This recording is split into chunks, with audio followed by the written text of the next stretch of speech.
Black Star Network is here. Hold no punches! I'm real revolutionary right now. Support this man, Black Media. He makes sure that our stories are told. Thank you for being the voice of Black America, Roland. Stay black. I love y'all. All momentum we have now, we have to keep this going. The video looks phenomenal. See, there's a difference between Black Star Network and Black-owned media and something like CNN. You can't be Black-owned media and be scared. It's time to be smart.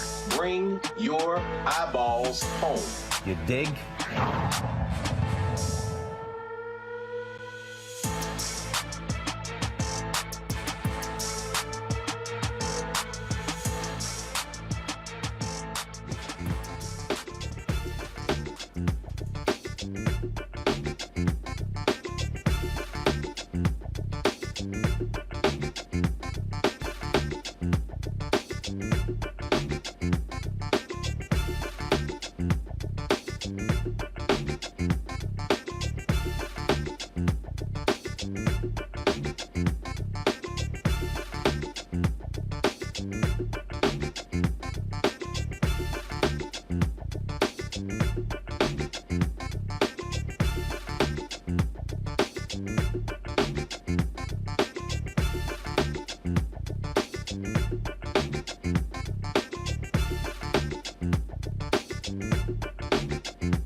Today is Thursday, August 10th, 2023. Coming up on Roland Martin Unfiltered, streaming live on the Black Star Network. A gut-wrenching incident shocked the Greensboro, North Carolina community when a white property manager assaulted two innocent black children at a swimming pool.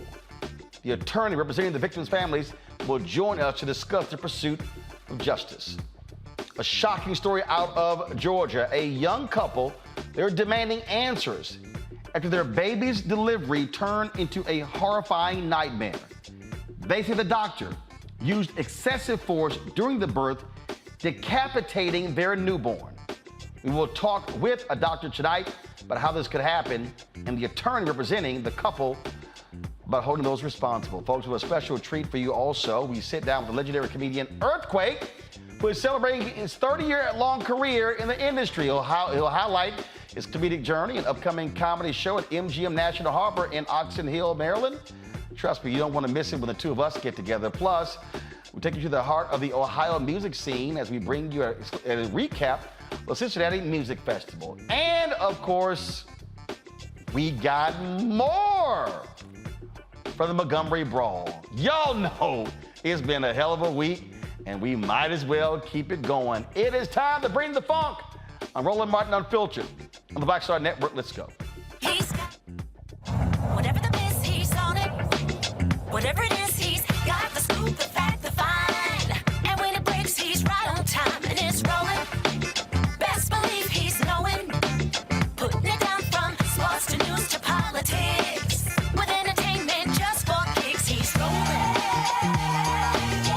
It's on go, y'all. It's Roland Martin, yeah.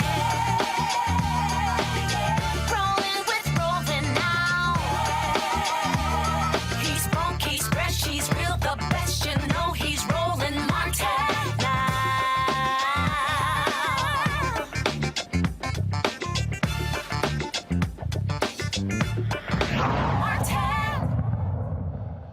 A white Greensboro, North Carolina woman is charged with assaulting two black kids at an apartment complex swimming pool. 62-year-old Kimberly Jennings, property manager of Sagefield Garden Apartments, is charged with 2 counts of simple assault on a child under 12. The incident was caught on the apartment complex's security camera. Jennings is seen here hitting and pouring drinks on the kids. What in the world? Roll the video. You see the two kids playing right there by the pool, and all of a sudden Jennings walks over and for some reason literally begins to pour drinks all over them. Joining me right now is the attorney representing the family, Jason L. Keith.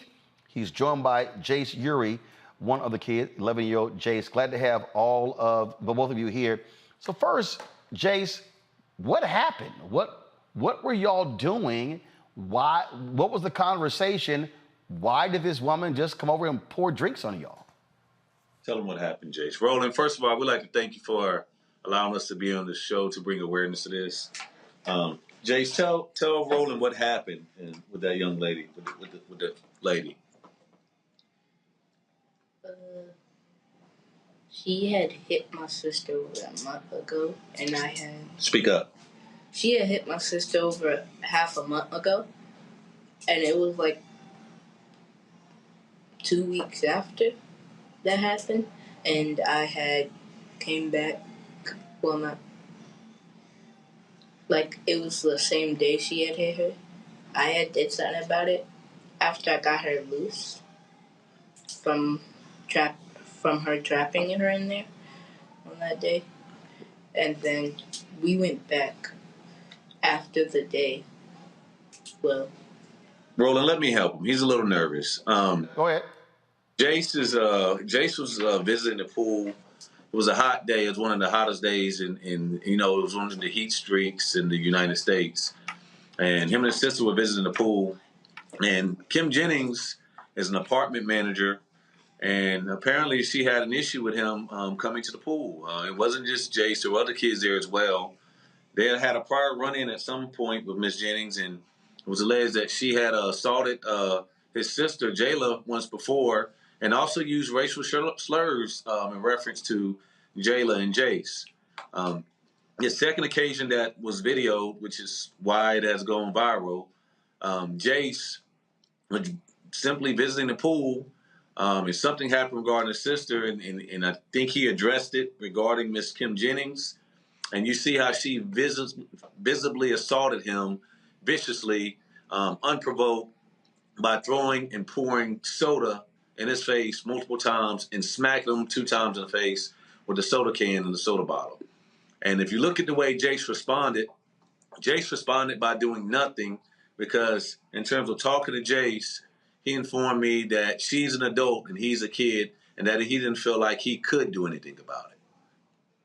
Jace and his sister, do they stay at that apartment? They don't. They stay in the apartment directly across the street. And so they are there. They're friends, correct? Correct. And people are allowed to invite friends over to the pool. Correct.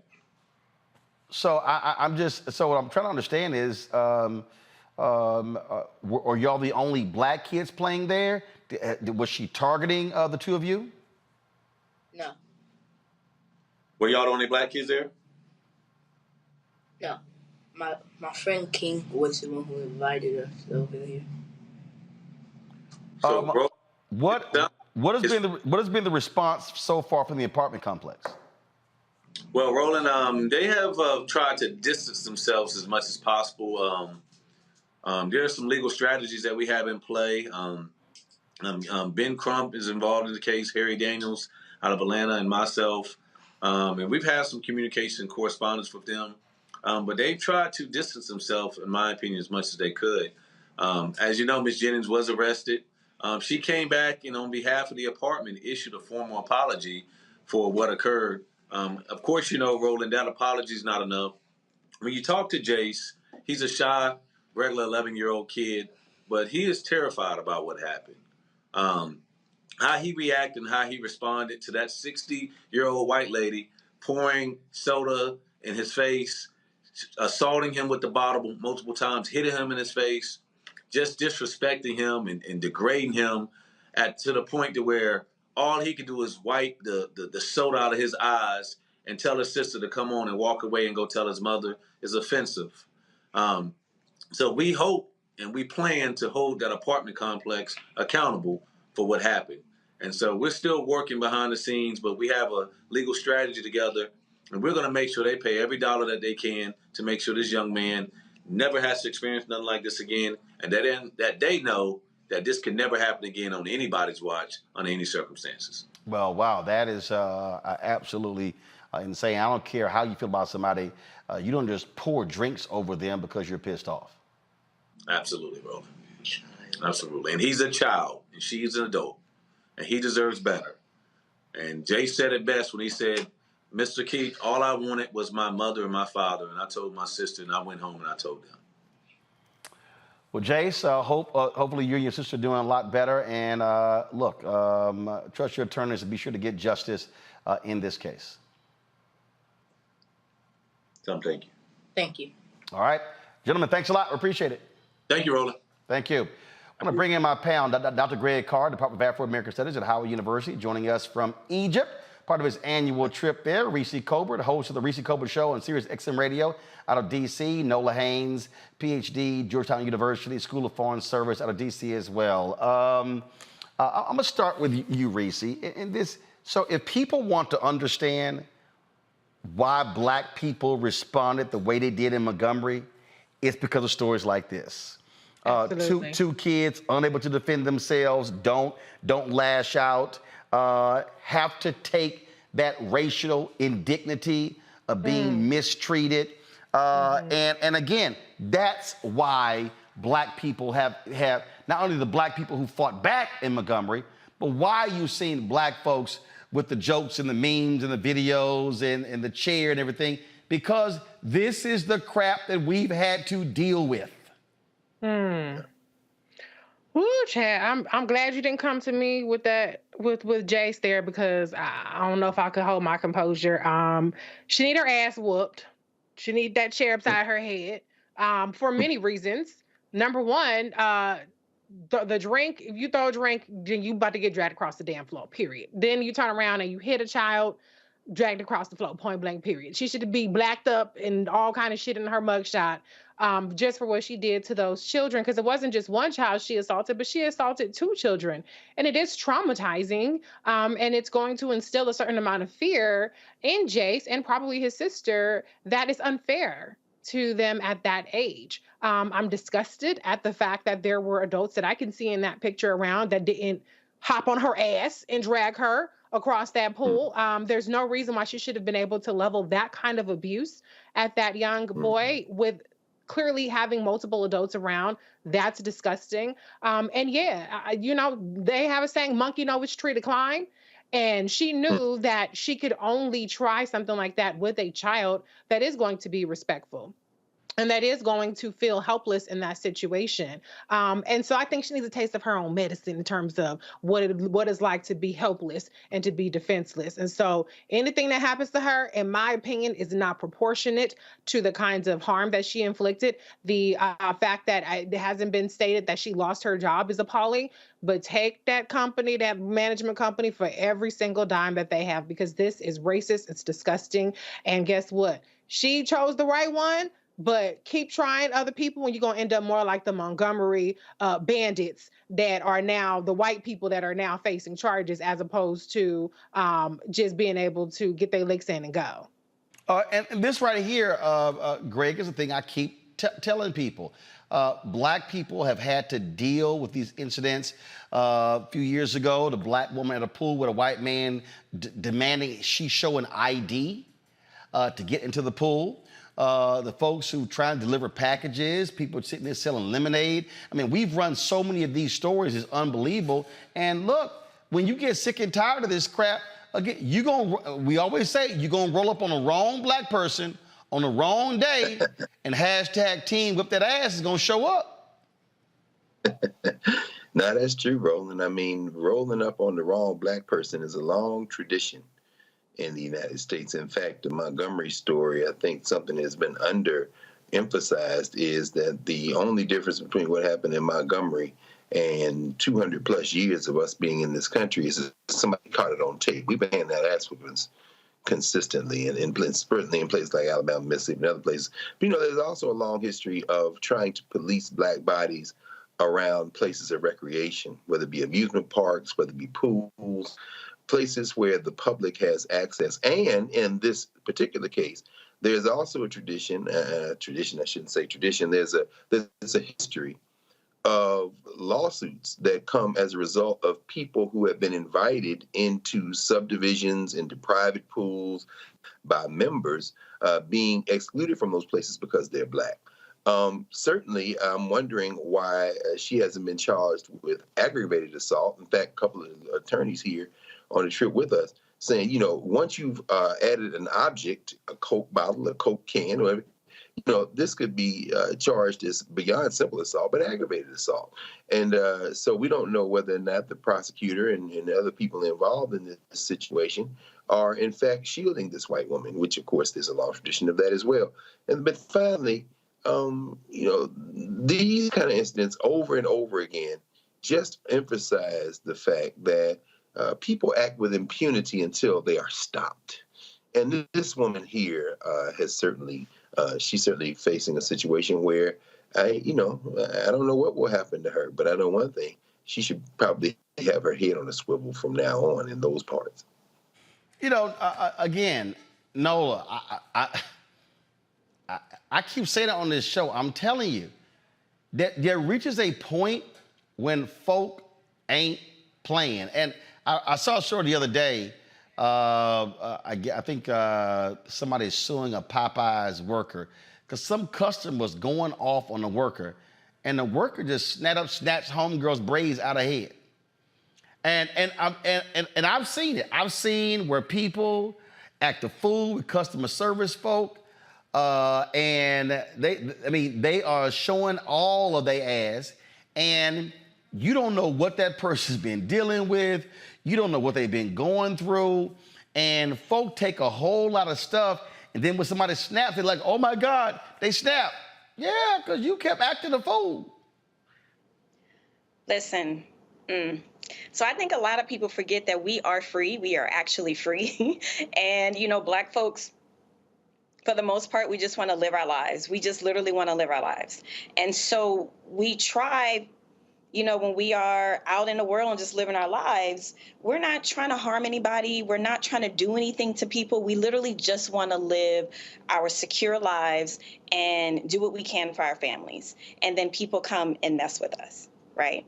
And then especially in this environment that we're living in right now, something that I think a great deal about, and how so much of this political environment is so ugly and so toxic, and it's legitimized so much of this behavior. Like, I feel like folks think that we woke up one day and we were back on a plantation. Like, I'm really confused with a lot of this behavior. Like, how do you just think you can just throw something on somebody else's child?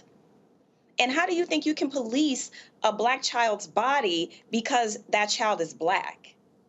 I would be very curious to know about her behavior, like what her work history is in that particular,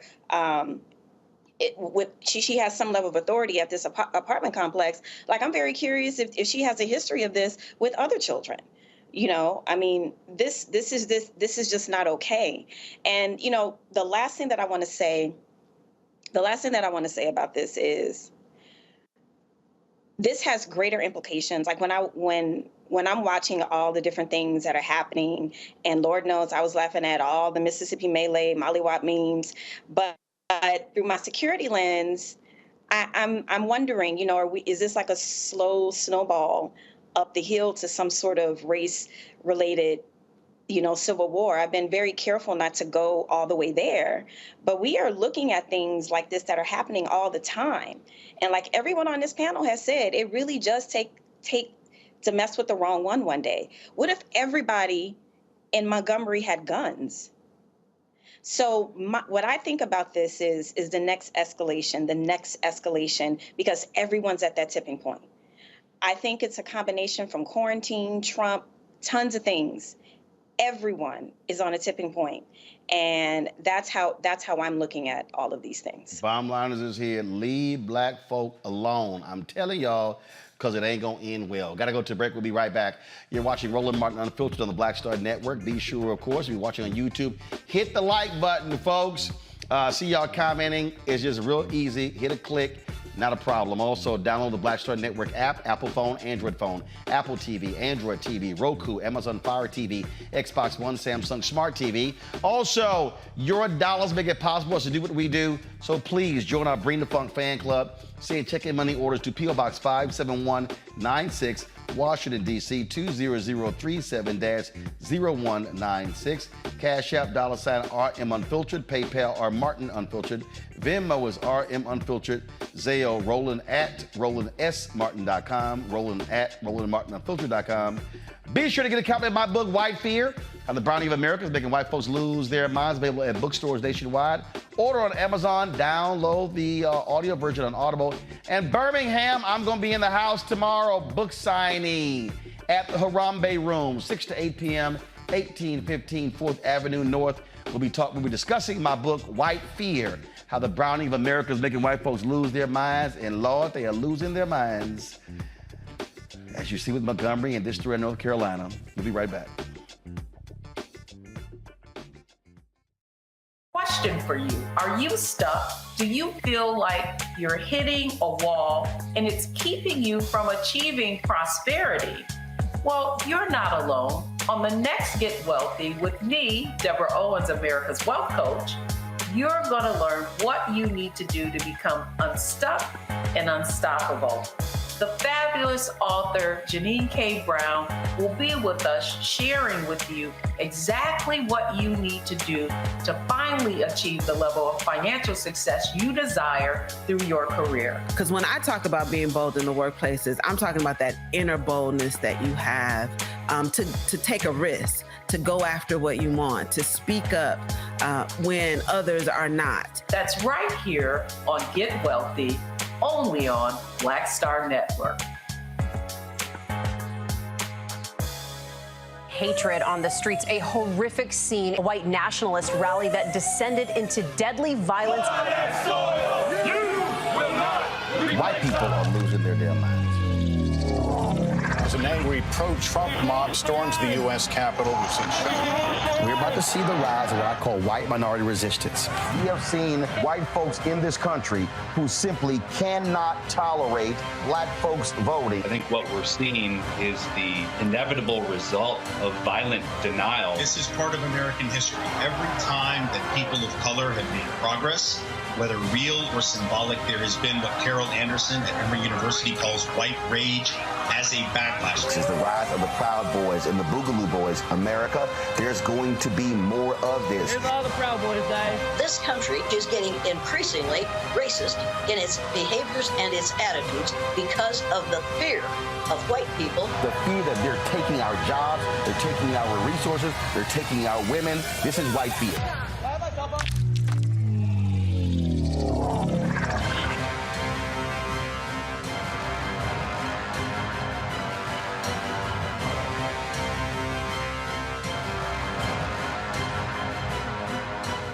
Hello, I'm Paula J. Parker. Truly proud on the Proud Family, louder and prouder on Disney+.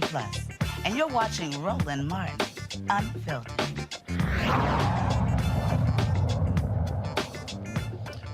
All right, folks, welcome back to Roland Martin Unfiltered on the Black Star Network. So, Senator Joe Manchin, he says, you know what? The Democratic brand is so bad, I'm just considering leaving. Yo, seriously, y'all, he's saying that.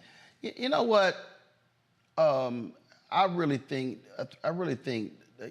Joe Manchin is sort of like somebody who's married and they threaten divorce every 2 to 3 months just so they can even get more attention. I'm gonna tell you right now, Greg, I am sick and tired of this grandstanding, fool who wants his ass kissed left and right by Democrats. That's what he is. Joe, this is real simple. Become a Republican, become an independent, or just shut the hell up and stay where you are, because the bottom line is this here. The whining and complaining really gets old and tired. Absolutely. I mean, and in an era of particular cynicism in American politics, Joe Manchin must be congratulated for somehow managing to continue to stand out as a shill for the energy companies, as a roadblock to everything from climate crisis to voting rights. Joe Manchin is a shill. He has extracted a great deal of wealth, relatively speaking, from West Virginia, he and his family enriching themselves in one of the poorest states in the country. And I must say, I mean, again, this man who is a millionaire, who has figured out ways to drain resources for his wife, for his children, in an era when you might think that we are kind of inured to this type of political shillery, Joe Manchin stands out. He's trying to win re-election, of course. No doubt those who are invested in extracting further wealth from the country through the white nationalist party have propped him up, and certainly he might try to attempt to play a spoiler in a presidential election. Manchin is not going off script. Joe Manchin is doing what Joe Manchin does. Joe Manchin thinks. And so as the shill from West Virginia continues to do what he does, we just have to pause and reflect on the fact that this is the state of American politics today. You know what, Reese? You talk about city girls. He a country girl. I mean, all he wants is attention. This was a quote in the radio interview. I'm thinking seriously. For me, I have to have peace of mind. Basically, the brand has become so bad. The D brand and R brand. You've heard me say a million times, I am not a Washington Democrat. Dude, shut the hell up. Yes, you are. Yes, you are. Maserati mansion, yacht owning mansion, millionaire mansion. Wasn't his daughter the one that raised the price of, was it EpiPens? Joe Manchin ain't shit. He is not some white savior rolling in on a white horse. To the extent that the Democratic brand has suffered, it's in large part because of his obstruction. It's because he did things like stand in the way of renewing the child tax credit. It's because he did things like standing in the way of passing the infrastructure, the Human Infrastructure Act that the Congress did. It's because he's standing in the way of voting rights reform. And so he has single-handedly been the spoiler, him along with the cinema, I shouldn't say single-handedly, but double-handedly, I guess you could say, has been one of the main impediments to the Democratic Party progressing even further than what it has. He is, like your book says, white fear is a white man who is grasping at straws to try to maintain some sort of relevancy because the party has slightly, not entirely, but slightly moved away from the white working class Joe Schmo guy in West Virginia and Ohio, and has moved to the diverse electorate that is required to win elections through votes, not through gerrymandering, not through suppression, not through purging, and not through stealing, but through actual votes. So, Joe, go sit your punk ass down somewhere. You're not going to be president. You'd be lucky to be senator again. So just shut the hell up. Nobody asked you for your stupid ass opinion.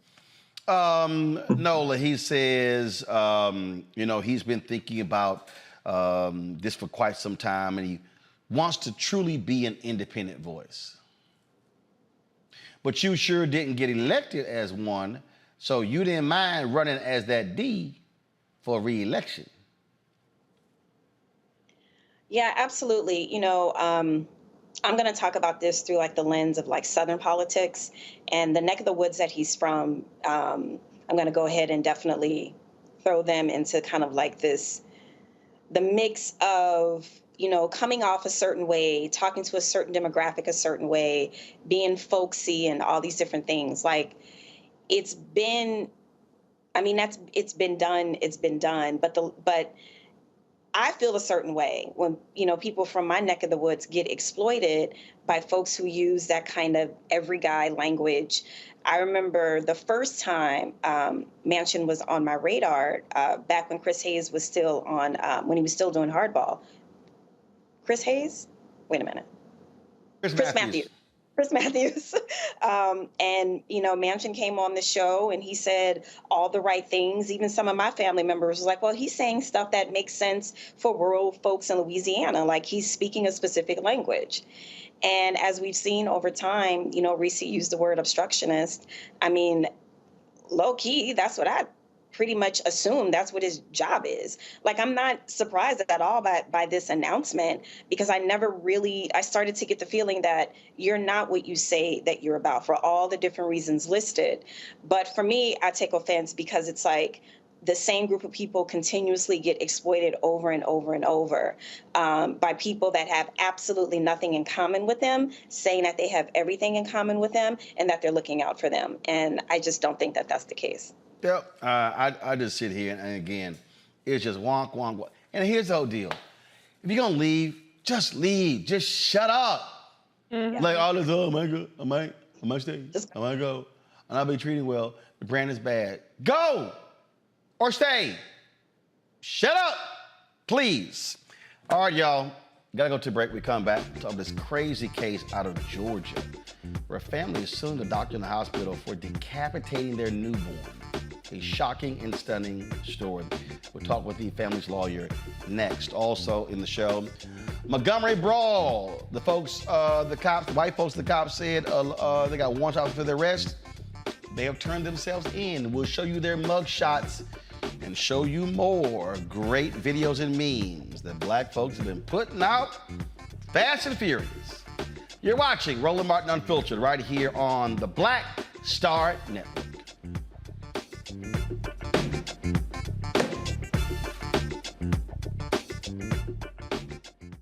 Next on the Black Table with me, Greg Carr. The United States is the most dangerous place for a woman to give birth among all industrialized nations on the planet. Think about that for a second. That's not all. Black women are 3 times more likely to die in this country during childbirth than white women. These healthcare systems are inherently racist. There are a lot of white supremacist ideas and mythologies around black women's bodies, even black people, that we experience painless, right? Activist, organizer, and fearless freedom fighter Monifa Akinwole Bandele from Moms Rising joins us and tells us this shocking phenomenon, like so much else, is rooted in unadulterated racism. And that's just one of her fights. Monifa Bandele on the next Black Table here on the Black Star Network. Up next on The Frequency with me, Dee Barnes, the shooting of Megan Thee Stallion and the subsequent trial of Tory Lanez. Megan has been treated like the villain. The experience that Megan went through is something that all black women face when we are affected by violence. This is something that's called misogynoir. There's a long history of characterizing black women as inherently bad in order to justify our place in the society. Next on The Frequency with me, Dee Barnes. On the next A Balanced Life with Dr. Jackie, we're talking all things mental health and how helping others can help you. We all have moments where we have struggles, and on this week's show, our guests demonstrate how helping others can also help you. Why you should never stop giving and serving others on a next A Balanced Life here on Black Star Network. Hi, I am Tommy Davidson. I play Oscar on Proud Family, Louder and Prouder. I don't play Sammy, but I could. Or I don't play Obama, but I could. I don't do Stallone, but I could do all that. And I am here with Roland Martin on Unfiltered.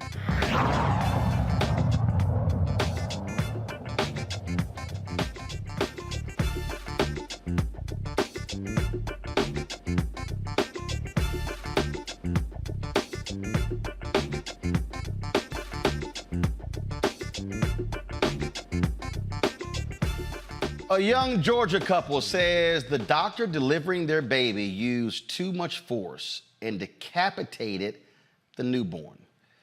The baby's mother and father, Jessica Ross and Trevion Isaiah Taylor Sr., were surrounded by their attorneys on Wednesday when they announced their lawsuit against Dr. Tracy St. Julian and the Southern Regional Medical Center in Riverdale, Georgia, where Ross went on July 9th to have her son.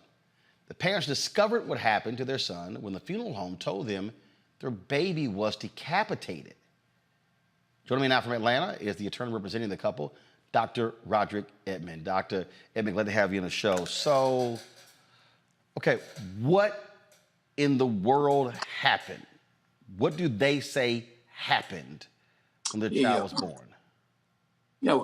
Roland, we get all of our information primarily from the medical records, but also from just what it is that the parents and their relatives say happened. I'm just going to say the obvious. This is a bizarre case. It's one of the most horrific situations I've ever seen. I practiced medicine for 12 years. I never saw anything like this, and I've been suing doctors and hospitals for about 20, same thing. This is a very, very unique, bizarre situation. In answer to your question, I mean, this young lady, she's 20 years old. It's her first pregnancy, never been pregnant before, and she basically had an uneventful prenatal course, but her water broke on the 9th of July. She shows up appropriately at the labor and delivery department there at the hospital. And they put her on an IV, Pitocin, that medicine that causes your contractions to kind of speed up. And she has a normal labor process, 10 hours. And then she's fully effaced. She's ready to start pushing at about 8:40 in the evening. She starts pushing. After a couple of hours of pushing, she poops out. She gets tired, and the reason that she gets tired is because she has something called a shoulder dystocia. That's a fancy word for saying that the baby's coming down and the shoulders get stuck on the bone coming through the pelvic canal, coming through the pelvic girdle. And doctors are trained. They're supposed to know how to deal with a situation like that. And, the reality is that, this doctor, the nurses there at the hospital did not appropriately deal with it. They just didn't. The end result, though, was that too much traction was used in trying to pull this baby's head out of the canal, such that it broke bones in the skull, broke bones in the face, and broke bones in the neck.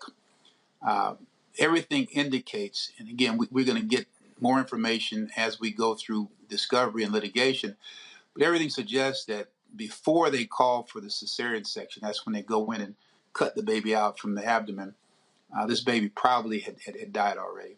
All right, but the bottom line is that when they went back to the cesarean section, the woman, when I say woman, the doctor took the scalpel, opened the belly, opened the womb. The feet came out, the body came out, but the head did not. The head was still in the vaginal canal, and the baby had been decapitated. And that's what happened. And so is the hospital disputing this? Go to my iPad. This is the doctor that y'all are also suing, Dr. Tracy St. Julian, 26 years of experience, graduated from the University of Texas Medical Branch at Galveston in 1996. Was there at obstetrics and gynecology specialist there in Riverdale. I mean, this is just unbelievable when you just hear the details of what they're alleging.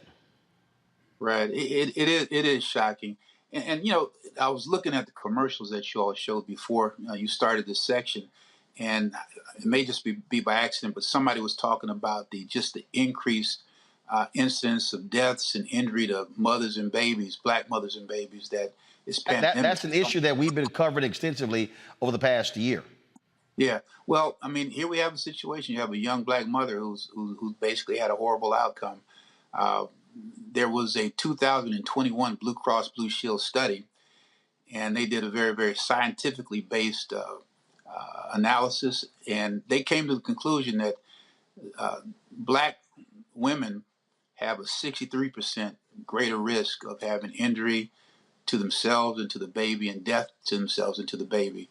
I think Hispanics just have a couple of points less than that, but it's much higher than white people, 63% higher risk than white people. And then double down on that risk goes even higher once you start looking at a very, very younger demographic, women or girls between the ages of 15 and 23. That number is even higher. And so, I know a lot of people are sitting back saying, okay, the obstetrician was Black. This isn't about racism. You know what? I want people to just back off. This isn't about pointing fingers and saying people are doing things intentionally because folks are Black. I just want everybody to back up off of it. How many times have you gone into a restaurant and you're Black, the waiter's Black, and you see that they treat you different than the white clients? I mean, that's the kind of systemic racism that we're talking about. It's just not endemic to white people or whatever. I mean, I think our whole nation has been dumbed down. They've been somehow herded kind of subconsciously, like a ring on the nose, toward treating people who are Black, treating people who are poor, treating people who basically just don't look like they have that sheen and shine and polish differently. And I would be shocked if, in fact, I'll say this: I really believe in my heart of hearts, if this was a 35-year-old woman who came in buttoned down in a business suit, then her baby would be alive. Question from my panel. Nola, you first. Oh my goodness, I'm just so struck by the last thing that you just said, and thinking about how Black folks can absolutely be anti-Black. And I think that's an important part of the story, along with the immense amount of trauma that the mother and father are going through. But it seems to me you're going to have to talk about this quite a bit. And I'm so happy that you, towards the end there, you brought it up. Because what tends to happen is that if you get one case study that gives you some sort of thing to talk about and wrap your ideas around, everything else can be dismissed. And because the doctor is Black, then you then dismiss all the other kind of serious claims around Black women giving birth. So my question is to you, I can tell that part of your strategy is just to bring it out there and just to kind of like talk about it. But what about giving people ammunition to be dismissive of the overall problem? Have you thought any detail about that and how to go about that communications wise? And I apologize. Maybe I didn't understand your question. If you could, you say giving people ammunition to go about. I don't understand that. Just say what. Being dismissive of Black women across the country who are suffering from many different situations when they go to give birth. So what I'm saying is sometimes when one thing happens, then the conversation can switch and people can dismiss the largeness of a thing. Have you thought through how you would maybe address that if that comes up? You know what? I'm glad you mentioned that. And I understand your question, and this is kind of part of just the whole miscommunication going on in America. If you think about all the political debate that's going on, if things aren't just done perfectly, then that gives an in for I'll say for the negative side to latch on to something that's completely irrelevant, and it's a deflection. And I hear what you're saying. In this particular case, this is very linear right here. Okay, this young lady was there. The simple question is this, okay? She had a shoulder dystocia. They happen. They're unpredictable. Everybody agrees with that. But there are certain things that every physician knows needs to happen. There are maneuvers that need to be done. All of the nurses there are protocols in the hospital that are trained basically to call for a stat C-section sooner than later. You're supposed to call an on-site physician. They had a hospitalist, an OBGYN doctor that was just right up the hall who could have come in and basically laid a fresh eyes on the situation, and there would have been a completely different outcome.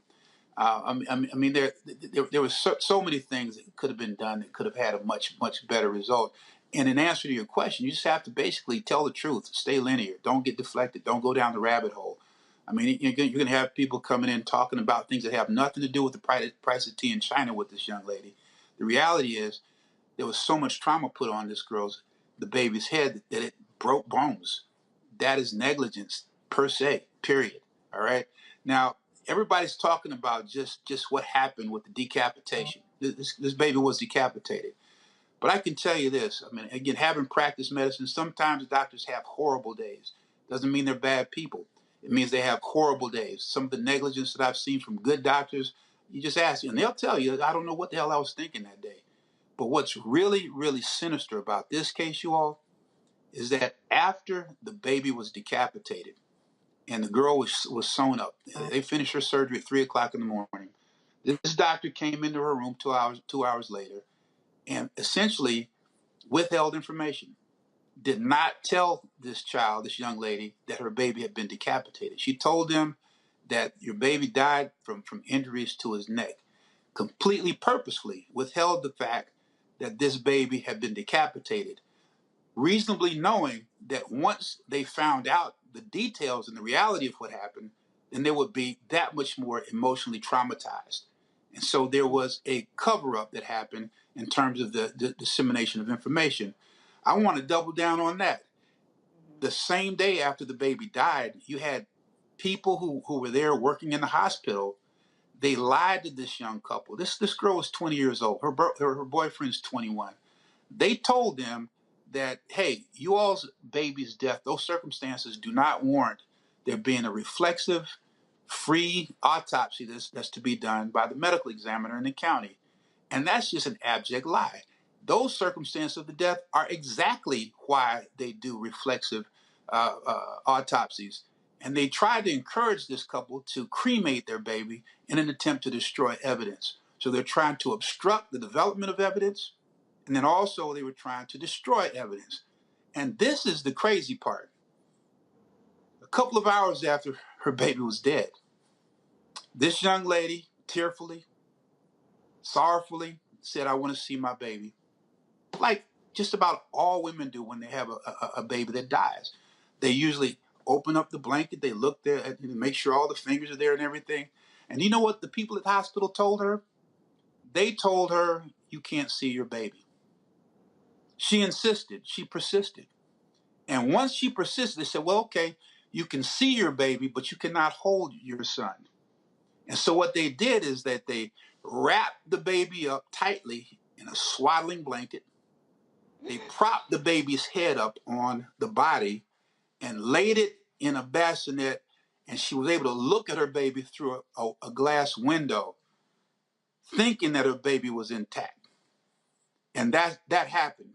So we have an extra element that's sinister in this claim that deals with fraud, misrepresentation, and how in the hell are you going to basically treat human beings like this? This is the sauce to this case. It's just not the death and the decapitation. It goes further in terms of sinister cover-up, fraud, misrepresentation, and treating people like they're less than. And I'll say this again.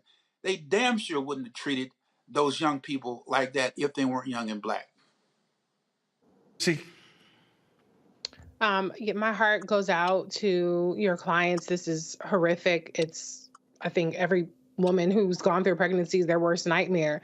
And I mean, you kind of went into a lot of detail about what I was interested in hearing about was the cover up. And people don't cover up innocence; they cover up guilt. And my question is: have there been any kind of disciplinary actions filed against this doctor or against this clinic? I understand that there's a lawsuit, but have there been any efforts to really kind of hold her accountable and prevent her from continuing to continue to provide services to pregnant women under these circumstances? How is that working for her? Yeah, first of all, I don't know any details, but I'm 100% positive that there's going to be an investigation from the Composite State Medical Board in Georgia. I'm sure that there is an investigation going on, maybe a criminal investigation going on by the state in some capacity. But all of this is going to come out in the wash really probably within the next couple of days, a few weeks. But there are investigations that are firing up on every angle. Greg. Thank you, Roland, and thank you, Dr. Edmond. I think you really kind of struck the one of the underlying issues here, given the fact that I certainly don't know anything about Dr. St. Julian, and as you say, doctors can have bad days. The class issue involved. Anything on Southern Regional Medical Center? I've heard from some friends in the medical profession that doesn't have the best reputation as a center. It's gone through several owners.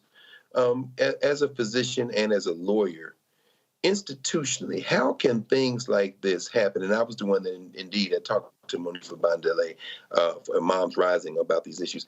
What role might class play in terms of the kind of services poor people get and poor Black people get, and anything about Southern Regional Medical Center and how that might be a factor in terms of the kind of services they provide to folks?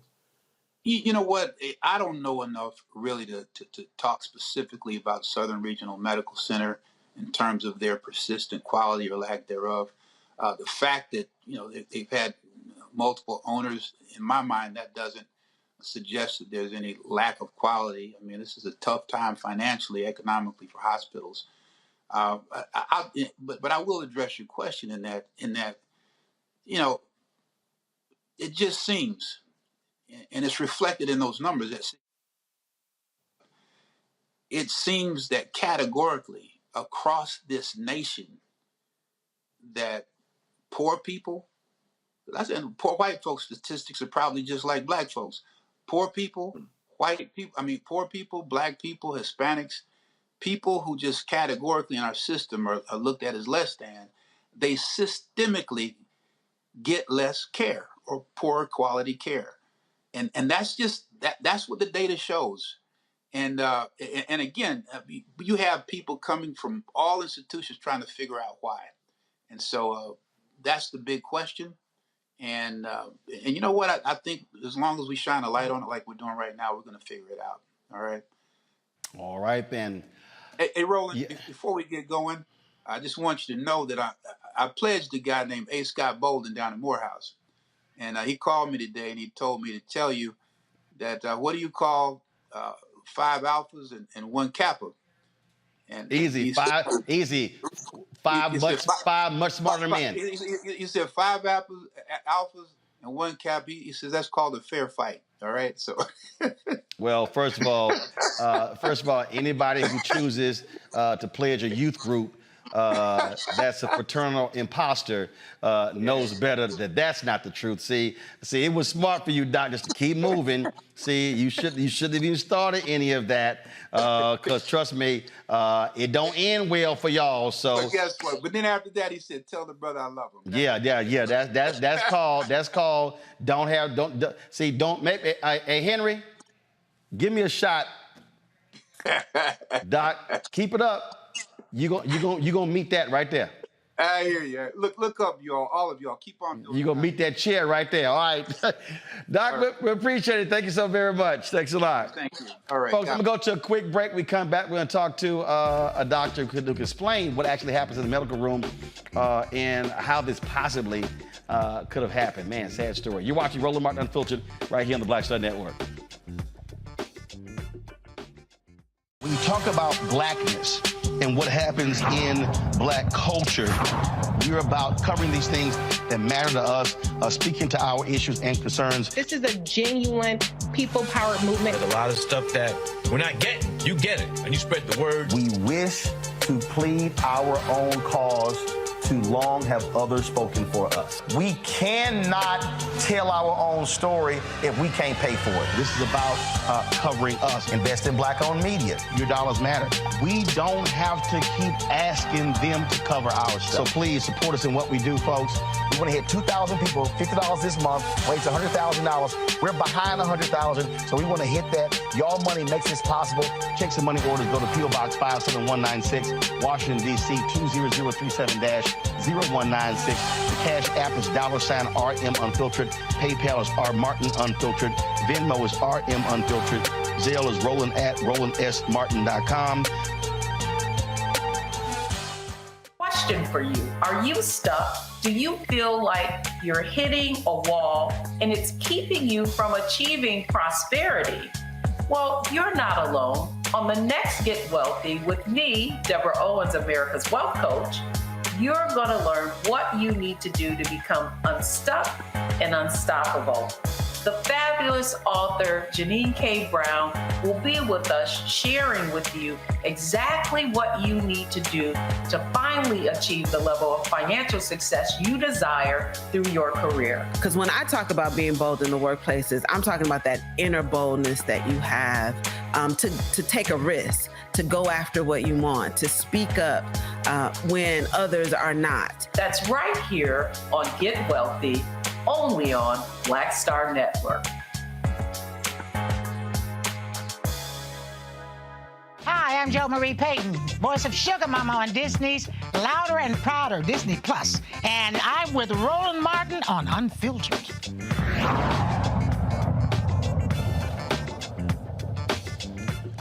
All right, folks, we are now talking with a doctor of New Orleans, Dr. Joy Creer-Perry. She's president of the National Birth Equity Collaborative. Doc, glad to have you here. When you saw this story, when we hear these other stories, we've talked about the fundamental problem that black women are facing in birth. It is shocking and stunning. Obviously, these details are beyond the pale. But again, it goes to show what continues to be a persistent problem with black maternal health in this country. Yes, thank you so much, Roland. I have to say, I'm honored that you're even talking about this because we act as if we've cured this problem. We know the United States is the only high-income nation where people are dying within a year of childbirth at higher rates than they were dying last year. And Black women specifically are dying at sometimes 8 to 12 times more likely to die than their white counterparts who have the same education. So with my fancy MD and my education from an Ivy League institution, none of that protects me from dying. So we are ignoring that problem, that racism is the reason that we're dying in this country, not because we choose to go to the doctor later or because we don't eat the right foods. We're really being treated differently, like Serena or like the most recent case, because Tori Bowie, right? We are treated differently because of the color of our skin. And that's just a reality. And even though in this particular case here, the doctor they allege did this was black, it just simply speaks to, again, the problem. I mean, my goodness, you're carrying this child to term and you think you're about to celebrate the birth of a child and now you're playing a funeral. You know, and the thing is, I honestly don't know, Dr. St. Julian. I spent a decade on the board of the National Medical Association. In fact, I met you at one of those conferences years ago. What I do know is I've been her. I've been a Black doctor, a Black woman, trying to get people to listen to me, to hear me, right? I've been a person saying, here's my patient who we're having this moment. She's having complications. And I know that the data shows that we're supposed to apologize. We're supposed to show empathy. What I do also know is what the system does is hide and lie and show shame. So then even though you know better as the Black woman who's a physician, you get thrown in and thrown under the bus the same way that the patient is. So I want this patient to get justice. I want her to understand what happened to her, but I also don't want the physician to be thrown under the bus as if she has all power, right? When you are a Black woman working inside of a system, you have the same, you're also trying to fight to save your patient's life. We know that there's data that shows that when there are Black physicians, that we have better outcomes because we're the ones usually fighting for this, but we don't always win. We're also just in the same structures that we're fighting against racism, fighting against anesthesia, a hospital administration, lawyers who are saying, don't talk about it. And meanwhile, we are also being harmed. So I have empathy for both people. I really believe, though, that the mother surely should get, and that father should get answers and should get the truth. But we should not just demonize this physician as if she can control an entire hospital system. The system is racist. The structure is racist. The structure ignores and does not apologize for the harm that it causes. That's what we have to change. I got quick questions with each one of our panelists. Greg, you first. Thank you, Roland, and thank you, Dr. Career, because that's exactly what I was attempting to ask Dr. Edmond. You know, when you are faced with a situation like that, what options do physicians have, particularly Black physicians and Black women physicians taking care of Black women giving birth? How can you fight back against the system in real time? And could you walk us through some of the specifics of a situation like that? Is the OR completely staffed? I mean, does she have the option? I mean, could you help us understand some of that as lay people? Sure, for sure. I mean, I have been in there. And so, like I said, this is not me. I was not there. So I just want you to hear that I have not practiced this myself in 10 years. I work on policy now. But what would normally happen is a patient is having a complication and you are calling for anesthesia. You're calling for the operating room. You're calling for someone to help you because the baby is stuck. It's a big baby and it's stuck. And you really need them to listen to you. And there's a world that people listen to whatever we say, but that world doesn't exist a lot of times for us, right? And so we are asking to go to the operating room. To get into the operating room, you need a nurse to push the patient. You need anesthesia to say, I'm going with you. Like you're commanding a ship is what they tell you as a physician. But that ship doesn't always listen to Black folks. And so I was not there in the room, but this has happened to me personally, that my desire for my patient has been ignored. And so just knowing that at that moment when things are happening real time, you could get snowballed and it can become really complicated very quickly for everybody in the room. And so I'm friends. I love for Cure for Moms and the work that he's doing around the loss of his, Charles Johnson loss of his wife. And I would tell him frequently, yes, that doctor who harmed your wife, who did not show up for that C-section, should be punished for his role. But he alone did not cause Kira to die. There's no possible way that he by himself did that. He showed up 12 hours later after her entire system failed her. So that's what we can't lose sight of for this patient.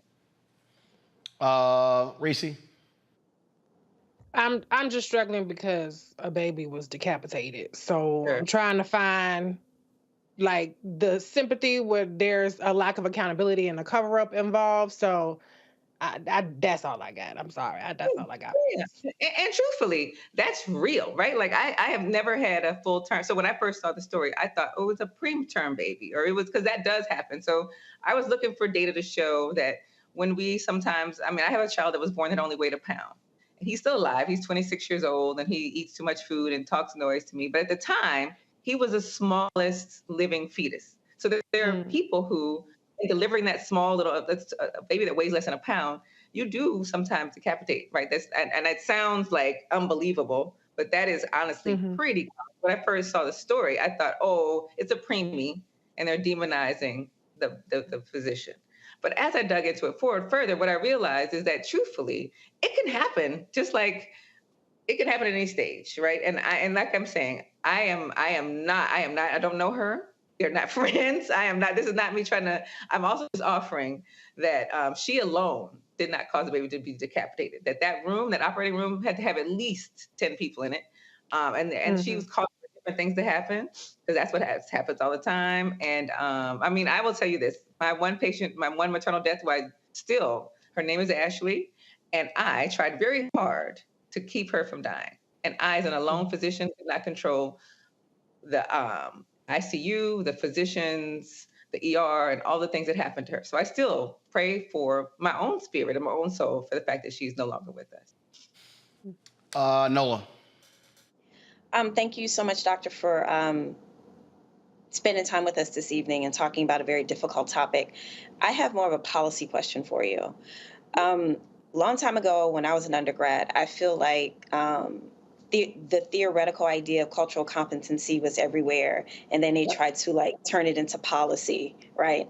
And clearly, it hasn't worked because you're still talking about systemic problems. So, what are some of the policy suggestions that you've thought through, things that could help do something about addressing the systemic problems within the system? Because clearly the one big thing that they put tons of energy into did not work. I totally agree. In fact, I do those. So my organization, the National Birth Equity Collaborative, we do what we call respectful maternity care. We do training. And we recognize about a third of the people when we do those trainings, and we don't use the term cultural competency because I can't be competent on another person's humanity. I can be humble.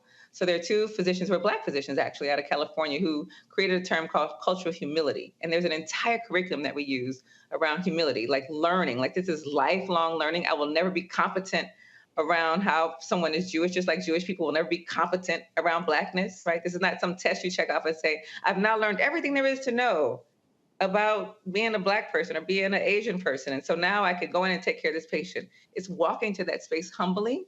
Cultural humility is an entire framework. So inside of respectful maternity care, we work on what's called cultural humility, and we have a cycle to respectful maternity care. And the first step is working on your own self. And there's a bill at the federal level called the Omnibus that we've taught for 3 years. Lauren Underwood, who's an amazing congresswoman, and Alman Adams, another amazing nurse, were the co-leads, and Cory Booker. And in fact, Vice President Kamala Harris, before she became the vice president when she was the senator, was the lead for this bill. And it is a very comprehensive, it's 12 different bills at this point, and we keep expanding it. We can't get it passed because they keep saying the bishops don't want it because it's about abortion.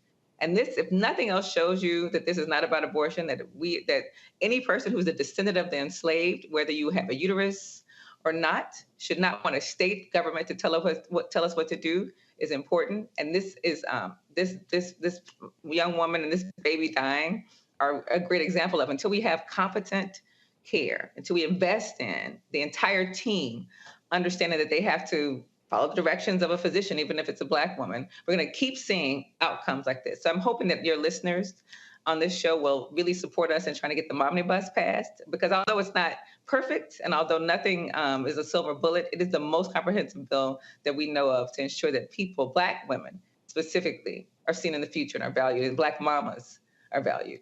All right, Doc, we certainly appreciate it. Thank you so very much for joining us. Thank you, love. Appreciate you. Folks, here's a statement from the hospital. Our heartfelt thoughts and prayers are with the family and all those impacted by this tragic event. Our prayers also remain with the dedicated team of physicians, nurses, and staff at Southern Regional Medical Center who cared for this patient. Well, our sympathies go out to the family. Southern Regional Medical Center denies the allegations in the complaint referencing the hospital. Since this matter is in litigation, we cannot provide additional statements. As far as Dr. St. Julian, she is not an employee of the hospital. The hospital has taken the appropriate steps in response to this unfortunate situation did not detail what those steps are. All right, folks, when we come back, Montgomery, 3 of the people who had outstanding warrants, they are now in custody. In addition, we got more videos and memes, Lord. Y'all have been busy. And it's some good ones, too. And yes, we're going to go to break with our ode to those in Montgomery with our chair in the Black Star Network studio. You're watching Roland Martin Unfiltered.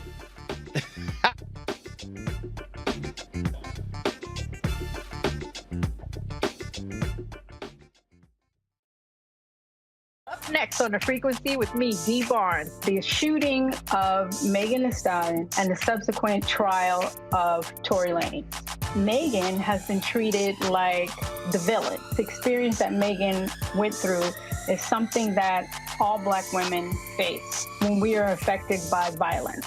This is something that's called misogynoir. There's a long history of characterizing Black women as inherently bad in order to justify our place in the society. Next on The Frequency with me, Dee Barnes.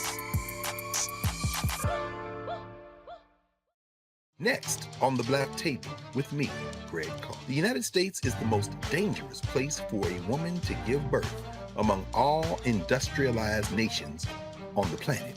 Think about that for a second.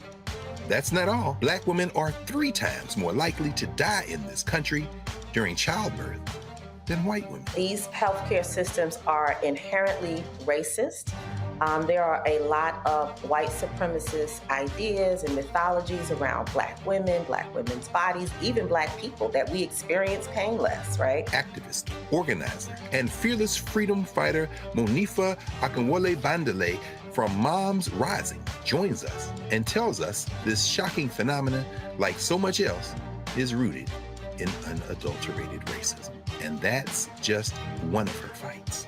Monifa Bandele on the next Black Table here on the Black Star Network. On the next A Balanced Life with Dr. Jackie, we're talking all things mental health and how helping others can help you. We all have moments where we have struggles, and on this week's show, our guests demonstrate how helping others can also help you. Why you should never stop giving and serving others on a next A Balanced Life here on Black Star Network.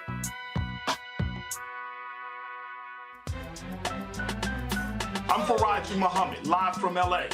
And this is The Culture. The Culture is a two-way conversation. You and me. We talk about the stories, politics, the good, the bad, and the downright ugly. So join our community every day at 3 p.m. Eastern and let your voice be heard. Hey, we're all in this together. So let's talk about it and see what kind of trouble we can get into. It's The Culture. Weekdays at 3, only on the Black Star Network. Hi, my name is Freddie Ricks. I'm from Houston, Texas. My name is Sharon Williams. I'm from Dallas, Texas.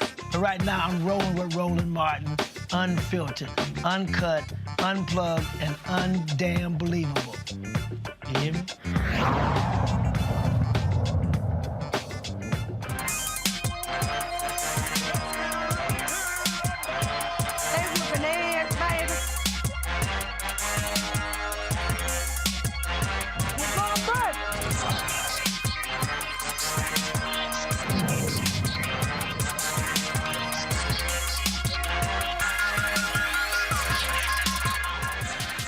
All right, folks, 3 folks have been jailed in the Montgomery brawl. First and foremost, right here, Richard Roberts faces 2 counts of 3rd-degree assault. He has been arrested and jailed. We also have 2 other individuals, Zachary Shipman, Zachary Chase Shipman, he is 25, held in the Montgomery Municipal Jail on 1 count of misdemeanor 3rd-degree assault charges in connection with the Saturday brawl. Also, Alan Todd, 23 years old, he also has been arrested. Again, Richard Roberts turned himself in on Tuesday. Police are still seeking Reggie Gray, the 42-year-old Black man who was wielding the chair. They are also, you also have there was a woman who also was arrested. I don't know if we actually have that. I'm looking right here. Give me 1 second. I saw it just right here. Here we go. Woman in connection. Go to my iPad, please. This is the mugshot of Mary Todd. She's 21 years old. She is the 4th suspect who has been charged in connection with the brawl. She turned herself in today. She faces misdemeanor 3rd-degree assault charges. She's also being held at the Montgomery Municipal Jail. All right, folks. There has been some of the other story updates. This is from AL.com. Montgomery Riverboat crew says they were attacked by drunk people yelling N-word, according to records. A teen deckhand's mother wrote that she could hear men yelling F that nigger, and the men came down to fight my son. Now, another witness said this was not about race, but you have this particular witness who is saying this. People continue to respond in quite the interesting and humorous way to all of this. We have been looking at some of these videos. So in Copenhagen, they have Fashion Week, and guess what? The black chair made an appearance during Fashion Week. The sister is coming down. Do y'all have, pull up audio, guys, come on. The sister is sitting here wielding that chair as she's walking down the runway. I thought that was one heck of a video there. Also, we came across a few others that I found to be quite amusing. Let's see here. I'm gonna pull this one up for a second. Let's see here. Where can I find it? And I showed y'all. Now, Reese, this is interesting. They already have the Montgomery Brawl nails. Hey, I'm really proud of y'all. Montgomery Brawl. Bitch. Not one, but them all. Montgomery Brawl. Shout out bro that can swim. Montgomery Brawl. Shit, really all of them. Montgomery Brawl. Shout out Unc with the chair. Montgomery Brawl. Everybody that was there. Montgomery Brawl. Threw the head off. Come on, Nola. Why you shaking your head? Because there's so much I want to say that I can't say. That's why. Reese? But all I want to say is, do you see how we set global culture, though? Like, that chair is on the runway in Copenhagen. We set global culture. I just want to leave it there, but I want to say so much. Reese, go ahead. I have to say, that felt damn good seeing all them white people get their ass whipped for fucking with a black man who was doing his job. The Karen energy, the Brad energy just beat out of him. I won't even say sucked out of him, was beat out of him with fists, feet, chairs, and they had it coming. And you know what? Let this be a lesson, because people are so quick. I get tagged all day, every day, in every video of a black person getting their ass beat, a black person getting spit on, terrorized. We talked about it earlier in the show. We don't see enough of Team Whip That Ass out there. So I am 100% here for that energy. It felt cathartic for me. I've been in a good mood all week behind it. And I just think we need to do more of this. I'm not saying be violent, but I'm just saying, like, don't just take it on the chin. Don't turn the other cheek. Don't be the bigger person. Don't offer forgiveness and grace. Sometimes you need to match energy, and that's exactly what happened in Birmingham. And I just thank them because they have spawned 1,000,001 amazing memes. I've watched every single video. Black people are so creative.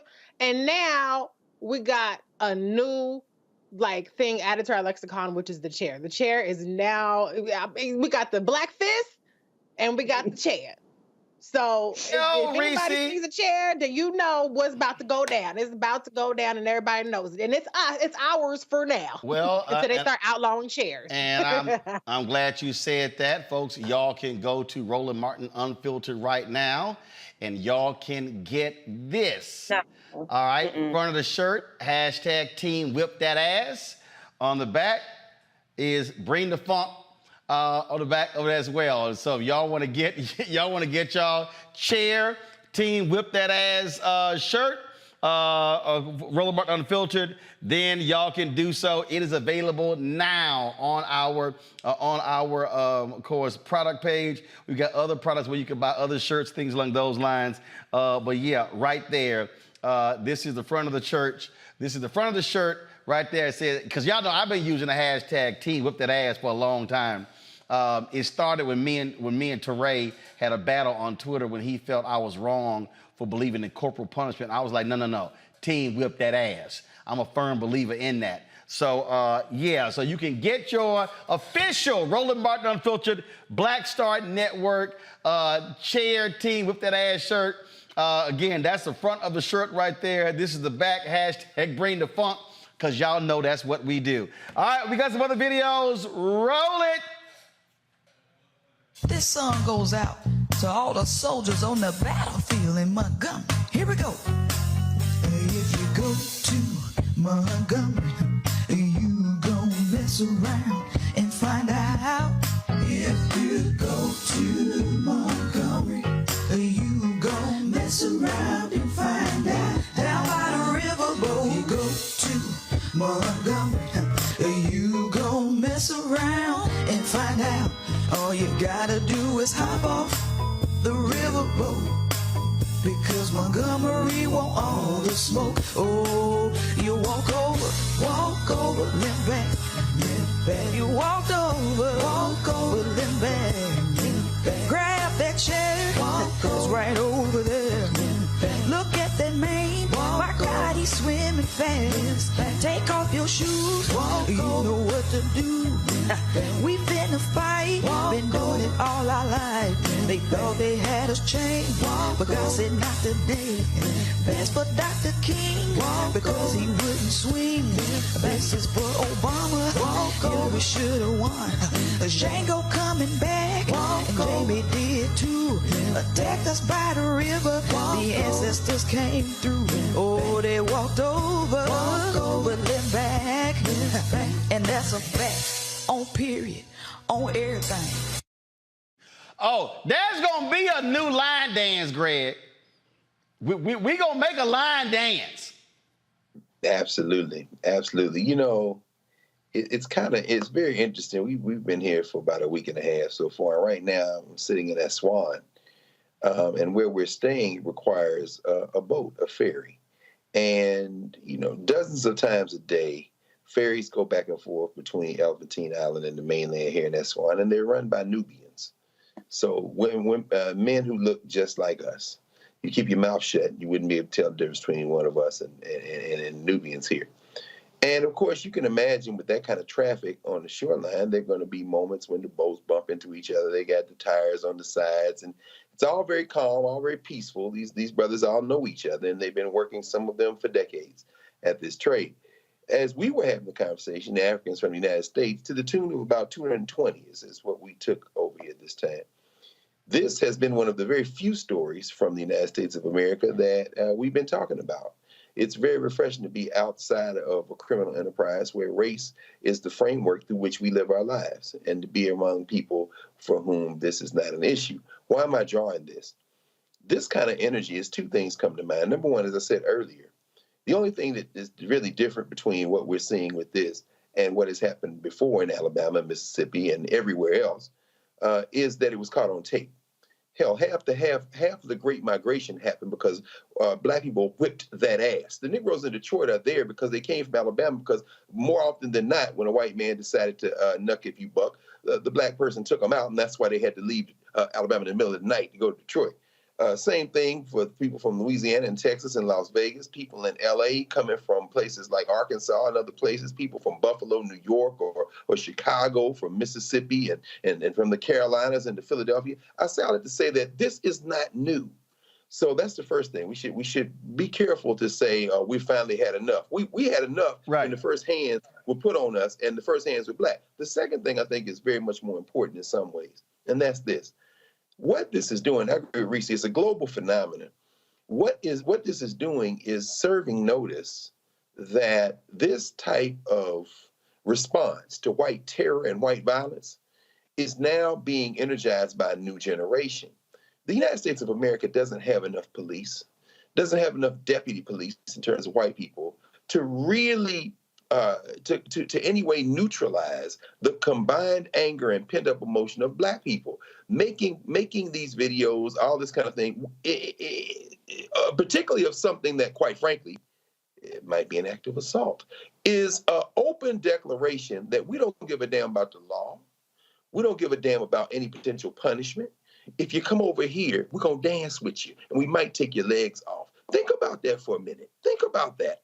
An act where somebody hits somebody with a chair is not only being declared basically self-defense without any court of law having any weighing in. It is being celebrated in a way that is, in fact, energizing, is catalyzing the type of response that you're almost saying now, you know what?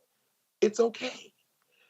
That signal could have profound implications as we enter this new election cycle and folks want to make country music songs and scream all kind of things. This could get a whole lot more violent before it gets better. Don't swing on folks, because you might get swung on back. Roll the next video. Nothing, just getting ready for work, that's all. Somebody pray for me. Somebody pray for me. Somebody pray for me. Man, when the black cops start pulling the chairs out, you know something's up. Roll next video. My brothers and sisters take arm in the Battle of Montgomery. I knew that I had to be prepared myself. Pulling out old bits, I practiced my chair jutsu. I haven't used this skill in years, as the last time I used it, I sent 4 people to the hospital with concussions. Their brains turned to jelly. It's a daily skill passed down from hood master to hood master, baby daddy to baby daddy. It's a powerful skill. When thrown, the chair can cause riots and get the most sane person into a frenzy.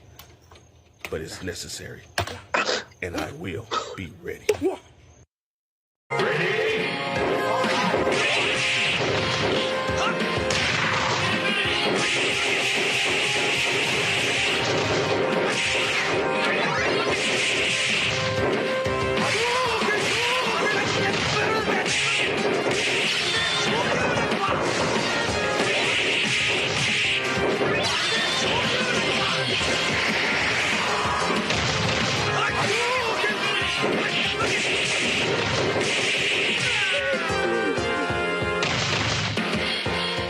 White people, here's some advice for the rest of the summer.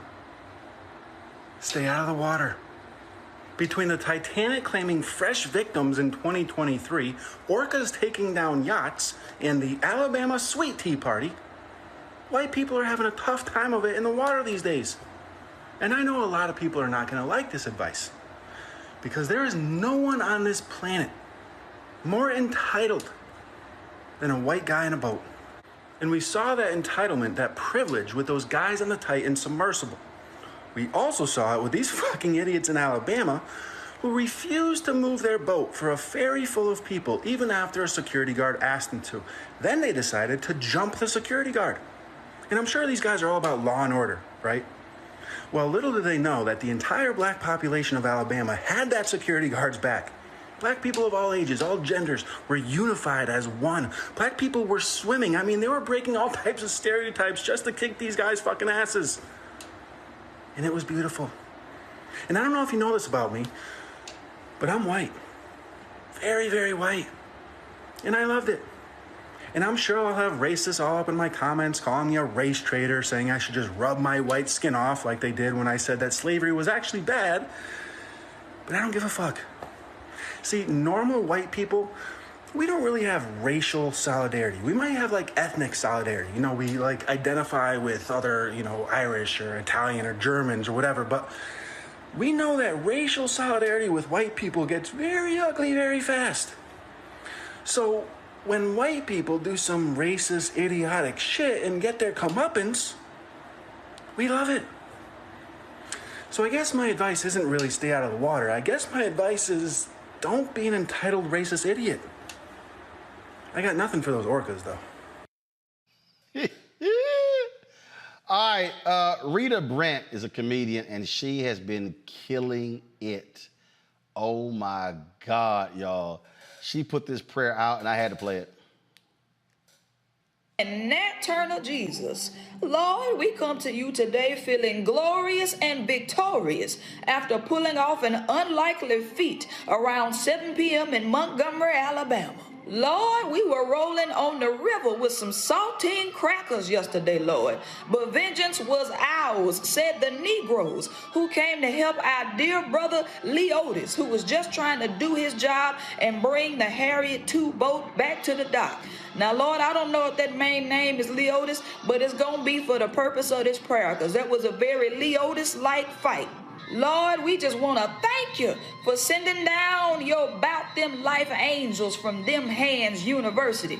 Not only did you send a ram out the bush, you sent about 51 rams, Lord, to help our dear brother Leotis, who was getting attacked by an angry, privileged mob of white, pale, mayonnaise-filled thugs. Lord, I ain't gonna lie. We knew Leotis was about that life when he threw that hat in the air. I knew right then it wasn't going to be a fair fight, Lord. And lo and behold, victory was ours yesterday. We told them white Satans to get thee behind, because victory was ours yesterday. And let this be a reminder to all the spectators who thinking about coming at us the wrong way. Don't come for us unless we send for you. And newsflash, we can swim too. I know y'all saw Aquafina Man swim 159 feet to get to that dock to do his thing. They messed around and found out yesterday, Lord. And I thank you for dropping this victory song in my spirit. We pray all these things in Nat Turner Jesus' name. Amen. Amen. Amen. I saw you mouth, wow. Yeah, look, let's be very clear. When you pray to Nat Turner Jesus, the fun and games are over. It's all fun and games. These memes are great. The videos are great. First of all, let me just deal with the white dude. If you want to, tag along and try to distance yourself from white supremacy, then have that same energy for them trying to stop a second black congressional district in Alabama. In fact, have that same energy for the way that people are incarcerated in Alabama. Have that same energy for black athletes still going to Auburn when a racist like Tommy Tuberville is in the United States Senate. I mean, it's all fun and games. We start talking about a fight on the waterfront. It's all cool, but they haven't dealt with the white boy.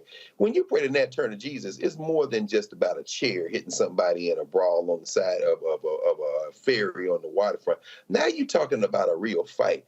Remember what Charlie Cobb writes in his book, that nonviolent stuff will get you killed, or what Akinyele Umoja writes in his book, We Will Shoot Back. If folks had been armed, this might have turned out very differently. And make no mistake about it, folks got guns all over this country. Let's be very clear about this. Today it was a chair. Tomorrow it could be a pistol. And we have to be in fact, it will be a pistol. This is, it's funny for sure, but what's being articulated is the fact that black people will fight back. Now, the question is, what we going to parlay this into? Otherwise, it will just be about fashion shows and wearing a chair and memes and everybody laugh and white people get a little piece of it too. And, at that point, it just becomes depressing. About yesterday, that is, you can have this reaction, but there are real consequences to what's happening politically. Folks have to also have the same reaction. Nola? Oh man, I knew you were going to call on me. So a lot of you're on the panel. I know. I've been very careful about this topic. But you know what? A lot of what Greg said, I absolutely agree with. It is fun and it builds community, because I was legit thinking like, wow, what's going to be funnier than that elephant? Like I literally was thinking that, like what's going to top the elephant? And this is definitely top the elephant, but it has a lot of implications because in as much as it may seem inconsequential that a woman in Copenhagen was walking with a chair, let's think about the impact going way, before George Floyd and with that global kind of movement sparked around the world. But, once televisions came into play and people started to see the type of brutality that was happening in the South during civil rights, that's when the conversation began to shift, right? So we know that we've had this ability to make moments like this part of almost like global responses and reactions. And so it's very interesting to watch, because there is also this idea. I've had conversations with Black people around the world about this, and I get really heated. There's this idea that Black Americans are, not just Black Americans, I would say, but anyone that is descendant of an enslaved African, that there's this idea that somehow your ancestor decided to get captured. There's this kind of conflict and war idea that, the lesser of people are the ones to get captured and enslaved, right? That goes all the way to the Bible, Aristotle, we can talk about it. But something as normal as a day on the harbor literally sparked and shifted the conversation. And that's why, to me, seeing that girl on the runway with a chair, I'm thinking about the impact of that and the moment that this really is about. This shifted culture in multiple ways. One, saying, you know what, no, black folks here, we're not docile. We don't just have big mouths and don't do anything to back it up. This shifted the culture, this shifted the conversation that goes all the way back. From our existence here and then, among the diaspora. So my brain is thinking about all of these different things on top of the security implications. Because like I said in the beginning, this could be some sort of, what am I trying to say? Like the first salvo, right? So well, this again, is, no, but it as everything is always a matter of the follow-up. That's what it boils down to. Again, moments turns into movements, or they could simply just be moments. I got Earthquake coming up next, but I gotta play this one last one from Rita Brent to take us to the break. I got no choice. So, Reese, this one's for you. This song goes out to all the soldiers on the battlefield in Montgomery. Here we go. If you go to Montgomery, you gon' mess around and find out. If you go to Montgomery, you gon' mess around and find out. Down by the riverboat, you go to Montgomery, you gon' mess around and find out. All you gotta do is hop off the riverboat, because Montgomery want all the smoke. Oh, you walk over, limp back, limp back. You walk over, limp back, limp back. Grab that chair, it's right over there.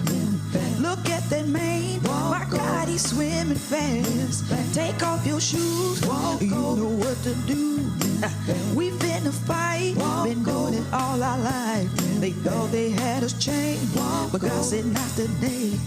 Best for Dr. King, because he wouldn't swing. This is for Obama, Hillary should've won. Django coming back, and Jamie did too. Attacked us by the river, the ancestors came through. Oh, they walked over, then back. And that's a fact. On period, on everything, on my mama. Mess around and find out. That's gonna be somebody, that's gonna be the church on Sunday. Reese, take us out to the break. Your final comment. Look, I just gotta say, I'm glad that Dr. Carr and Dr. Nola laid it out. There has been, we've seen over the past year and some change, a backlash to the so-called racial reckoning of George Floyd. Well, guess what? There's a backlash to the backlash. Because if y'all thought we were just going to take the backlash, laying down all the shit that y'all doing across the country, overreaching, trying to strip us of our citizenship, it ain't happening, Captain. So it might just be the opening salvo. And don't say you weren't warned that we ain't taking this shit no more. Ain't no, we're not our ancestors. We're not the people we were, or we have been for the past 18 months. Letting motherfuckers like Ron DeSantis, Greg Abbott, and a lot of them slide with a lot of this shit that they've been pulling over on Black people without getting the answer. Well, Montgomery was your answer, boo. Stay tuned for more. Y'all, I can't wait to hear my next guest, Earthquake, got to say about the Montgomery Brawl. You know every comedian in the country gonna work into a routine. He's next right here on Roland Martin Unfiltered on the Black Star Network. Hatred on the streets, a horrific scene, a white nationalist rally that descended into deadly violence. Wow. white people are losing their damn minds. As an angry pro-Trump mob storms the U.S. Capitol, we've seen shooting. We're about to see the rise of what I call white minority resistance. We have seen white folks in this country who simply cannot tolerate black folks voting. I think what we're seeing is the inevitable result of violent denial. This is part of American history. Every time that people of color have made progress, whether real or symbolic, there has been what Carol Anderson at Emory University calls white rage as a backlash. This is the rise of the Proud Boys and the Boogaloo Boys. America, there's going to be more of this. Here's all the Proud Boys, Dave. This country is getting increasingly racist in its behaviors and its attitudes because of the fear of white people. The fear that they're taking our jobs, they're taking our resources, they're taking our women. This is white fear.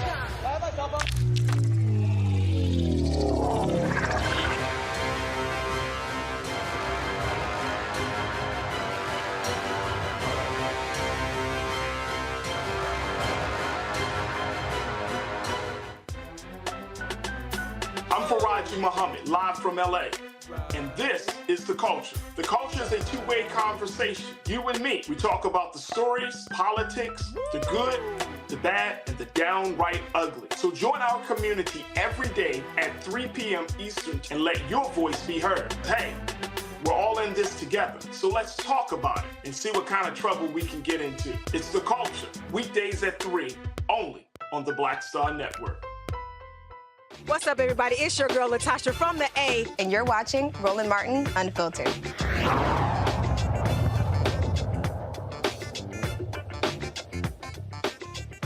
All right, y'all. He is celebrating 30 years in comedy. Earthquake has been in the game for quite some time. I see y'all. I see the call. He's been in the game for quite some time. Celebrated a birthday this year. Again, 30 years in the game. He is on a national tour. He's always texting me, say, man, when am I coming on? When am I coming on? And I'm like, answer your damn phone, we'll have you on. And so he's somewhere in America, walking, getting in his car. I don't know what the hell he's doing. He can't sit his ass down to be stationary. I don't know why, you know. So, Earthquake, can you hear, brother? I can hear you, Roland. I can hear you. Man, sit your ass down in one place. Listen, man, I'm tired of being so disinfecting me like this, brother. I mean, I'm sitting there like I'm about to go to you. Your damn call dropped. We got to call you back. I mean, come on. Get this. What's up with that cricket phone plan you got? Man, I don't have cricket. I got AT&T, Roland. What's happening with you, man? Well, AT&T ain't never spent no money on our show, so Verizon has. So, well, I get cricket now that they down with Roland. Whoever down with Roland, I'm down with them. That's how we do it. So I got to ask you, I know every comedian, when they saw the brawl, they were like, oh, that's a routine right there. Well, you know, when I sit there, I just seen your previous guests from the first segment there. I didn't know it was so much civil rights in it. I just took it as some white people getting their ass whooped. But I didn't know the historic moment of it. You know what I mean? But it made me go out and buy a lot of chairs for all the black people because that's our new thing now. Give a chair. Everybody get a chair. But they don't understand, you know, we down south. When he threw his hat up, that was hootie hoo. That means every brother come from land, water, sea, air. Come help me out. Hootie hoo. And that's what happened. And that song they talking about, this won't happen in a small town. Hell yeah, you get your ass whooped in a small town. Well, it's been, first of all, what I love, the creativity and the imagination of black people has been just on fire with the memes and the photos since Saturday. Yeah, I see the dude just down the street just had a chair, a folding chair on the top of his car. Talking about, please, I'm looking for a Kern. Please give me a problem. Because I hit you with this damn chair. Boy, and that's another thing. Please, white people, I know you feel you have the right of way, but if you go into the brawl, believe me, you got to keep your head on a swivel or you will get hit with a chair.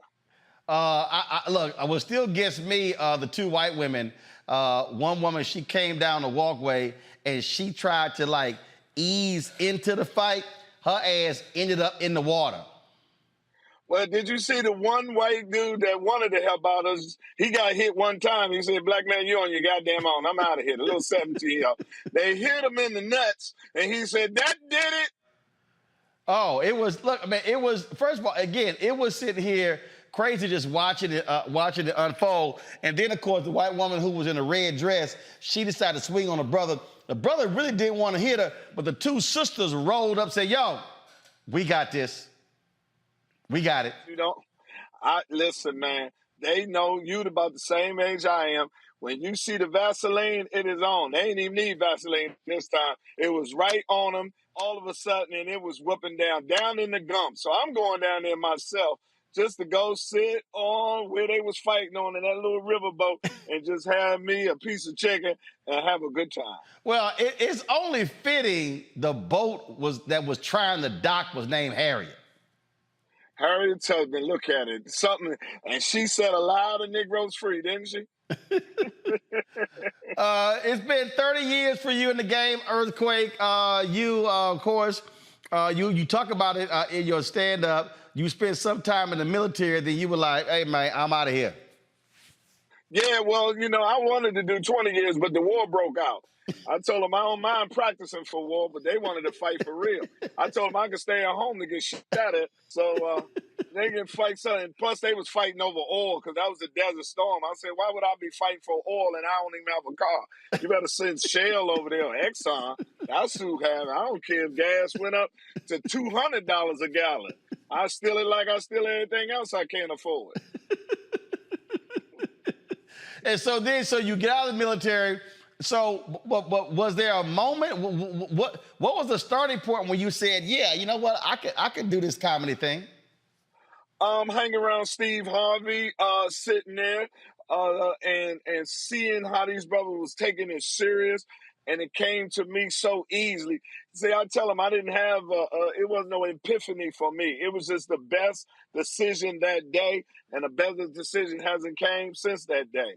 So it really wasn't no plan. I knew I couldn't go back to D.C. where I'm from, you know, because getting out the military, that just would have put me into illegal pharmaceuticals. So I didn't want to go that way. So I went to Atlanta when it was the Mecca, when Atlanta was Atlanta. So I tried it out there, and that's how I worked it out.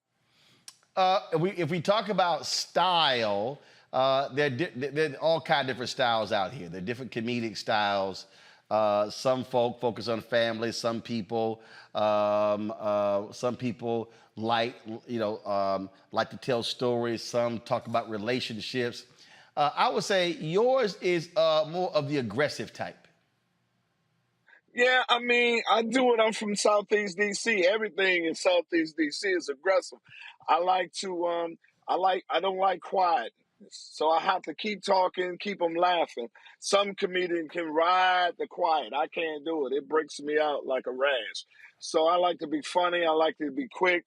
I'm easy to be bored, so my jokes have to be quick and have to come abundance. If I really had to metaphorically say it, I'm like Aaron Pryor in the ring, but with jokes. Just keep punching till the fight is over or till I did 12 rounds. I ask, before I go to my panel, I ask different artists this all the time. And it's not, the whole point is not, it's a competition or whatever. But you could call the verses if you want to.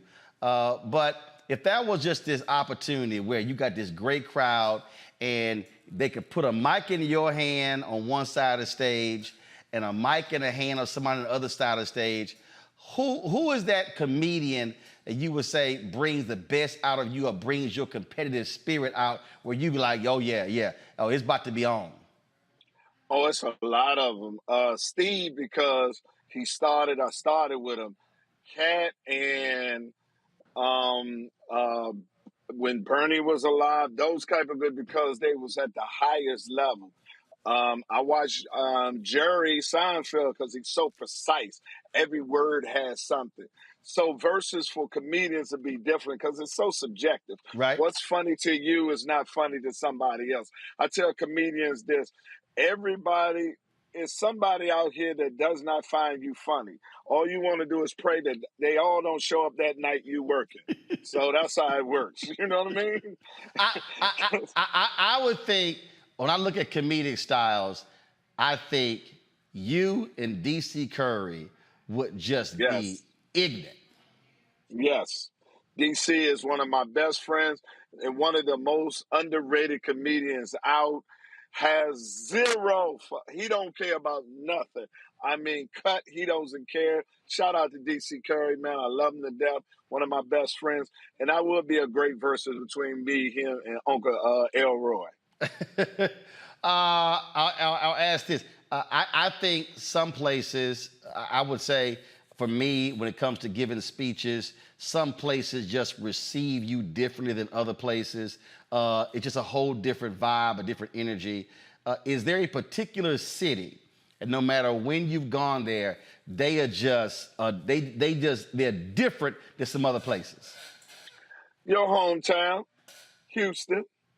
Oh, H-Town. Really? Yo, man, matter of fact, I'm going to be there in 2 weeks. H-Town just loves me to death. They resonate with everything I say. Nashville, Tennessee, to be quite honest with you. Atlanta, and I will have to say my hometown of Washington, D.C., the energy is just so great, and they're just pro-Quake fans. So I love them to death, Roland.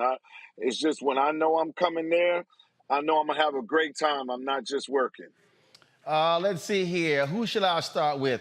I'm going to start with our resident expert cusser, Reese Colbert. I don't know if you know Earthquake, but Reese caught my attention because she was posting videos just cussing everybody out. I mean, Reese, I'm telling you right now, Earthquake, Reese used motherfuckers so many times, Bernie Mac would say, damn, do she have to use it that often? That's how much. Ain't nothing wrong with a woman that cuss. Go ahead, Reese. Use that language. Well, Earthquake, you did get on my bad side a little bit because you did come for VP Kamala Harris once, but then I was bird box. I was bird box because I was like, you know what? I like Earthquake. I ain't gonna drag Earthquake because I'm a big fan. I've been a fan of yours since Kamala. Hold on. What did Earthquake say? He said something anti-Kamala. He said something on your Instagram. You said something, but I let it slide. And Earthquake, you gotta understand. The guy said Reese defend Kamala Harris more than Doug. I know. I mean, for black women, Kamala Harris is right below Jesus. You can't say nothing about her. So you got to understand, Reese, they just jokes. It's never personal, and you know what I mean. But people do say she's hard to work with. That's what I said. You know what I mean? They say she's hard to work with. You understand? No, it was something worse than that. It was something worse than that. But it's all good. But I did want to ask you, because like I just said, I have been a fan of yours since the Comic View days and the jokes about the baby having an attitude, about, the roaches and all that stuff. But, now I feel like where, at least in the social media sphere, so much about comedians are being dominated by the content creators, the people that are finding ways to whittle comedy down to 15, 20-second clips. But I don't see your style as that kind of style. So how do you balance, your career and, having the talent to put together a full show with those that are gaining a lot of popularity from these quick clips and, doing this content creation on social media? Well, I to be quite honest with you, I celebrate these young brothers that's able to do 15 to 20 or 3 minutes or 5 minutes of content. But I always know if they want longevity in this profession as a comedian, you're going to need a consistent 30 to 35 to an hour to make a living off of this and to fulfill the job requirement of a comedian. You must grab that mic and make people do something that they can't make themselves do. Laugh continuously. And until they achieve that, I'm always comfortable.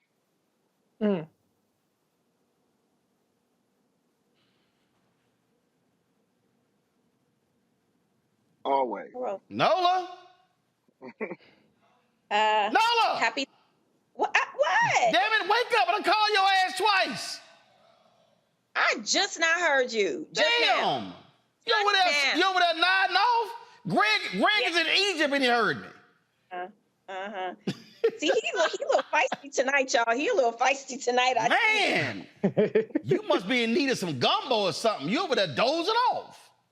I never start. See, y'all see how this man just started with me. I was just sitting here minding my business. Happy 30 to you, Earthquake. I'm gonna go there. Because rolling too feisty right now. Thank you. Happy 30. Thank you. You know, I agree with Reese. Like, I definitely grew up on the, Comic View, Def Jam sort of comedy style, and that's what my question is about. I am one who loves inappropriate humor. Like, I love inappropriate humor. Maybe it's because it's what I grew up on. And in this environment that we're living in, there's a thin line between inappropriate and offensive. And I'm curious, like, how are comedians that have more of a kind of inappropriate style of humor navigate in today's kind of political ecosystem, our social media ecosystem, getting called out, getting canceled, all these different things. How do comedians like adapt to that thin line of offensive and inappropriate? I'll phrase, Earthquake. How y'all deal with these soft ass people? Oh my Lord. I don't personally even, when I write a joke, I write the joke, and the first ingredient in the recipe is being funny. So if you take my joke offensive, then that's on you, because I don't know you and it wasn't written for you. And so I don't know how other comedians navigate it, but me personally, I just sit down here and stay with the formula of, is it funny? And if it's funny, then it's time for it to put it on the assembly line and send it on out there. So I really haven't adjusted any of my game or how I do my comedy based upon what everybody else do. Jay-Z said it better than anything. I don't let anybody rush my process. My process is mine. I don't worry about how they doing yours, how they doing theirs, or how the world take it. I do my process and let it go, and it's been successful for me. Some comedians want to be offensive. Certain comedians are not funny. They're looking for offensive. And some just not educated enough to know that that's just not funny. Well, the reason I'm saying soft, because I don't get the people who go to comedy shows and swear they go into some speech or whatever. Listen, okay, I keep saying comedians gonna crack on anybody. It doesn't matter who you are, what you do, but this whole notion, no, you can't make fun of them. You can't make fun of them. You can't make fun of them. I'm like, damn. Well, I mean, certain people go there and just to be offended. We live in a place now that people get on social media looking to see who offend them. And you got to understand that. And, I tell them all the time, when they come to my show, I don't travel with a monkey. So I don't need no one to assist me with my jokes or be a part of my show. And it pays the same. They'll pay me the same money for an hour talking about you. They pay me for the hour that the show that I already had together to perform for you.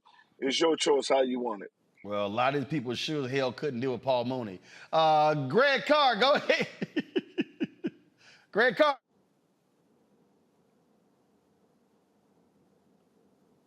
You gonna yell at him? You're now? muted. You got the Nola syndrome. Yeah, I sure do. I got caught up. My bad. I'm sitting here laughing. That's what it is. I didn't want to laugh out loud. Thank you, Roland, and thank you, Brother Earthquake. Nola, why you got your lip? Nola, why you got your lip all turned up, Nola? She's like, really, you didn't hear what I said. She's like, no, I wasn't gonna yell at him the same way. That's what I was trying to know. When something's wrong with you, consistent. Keep it consistent. Greg, go ahead.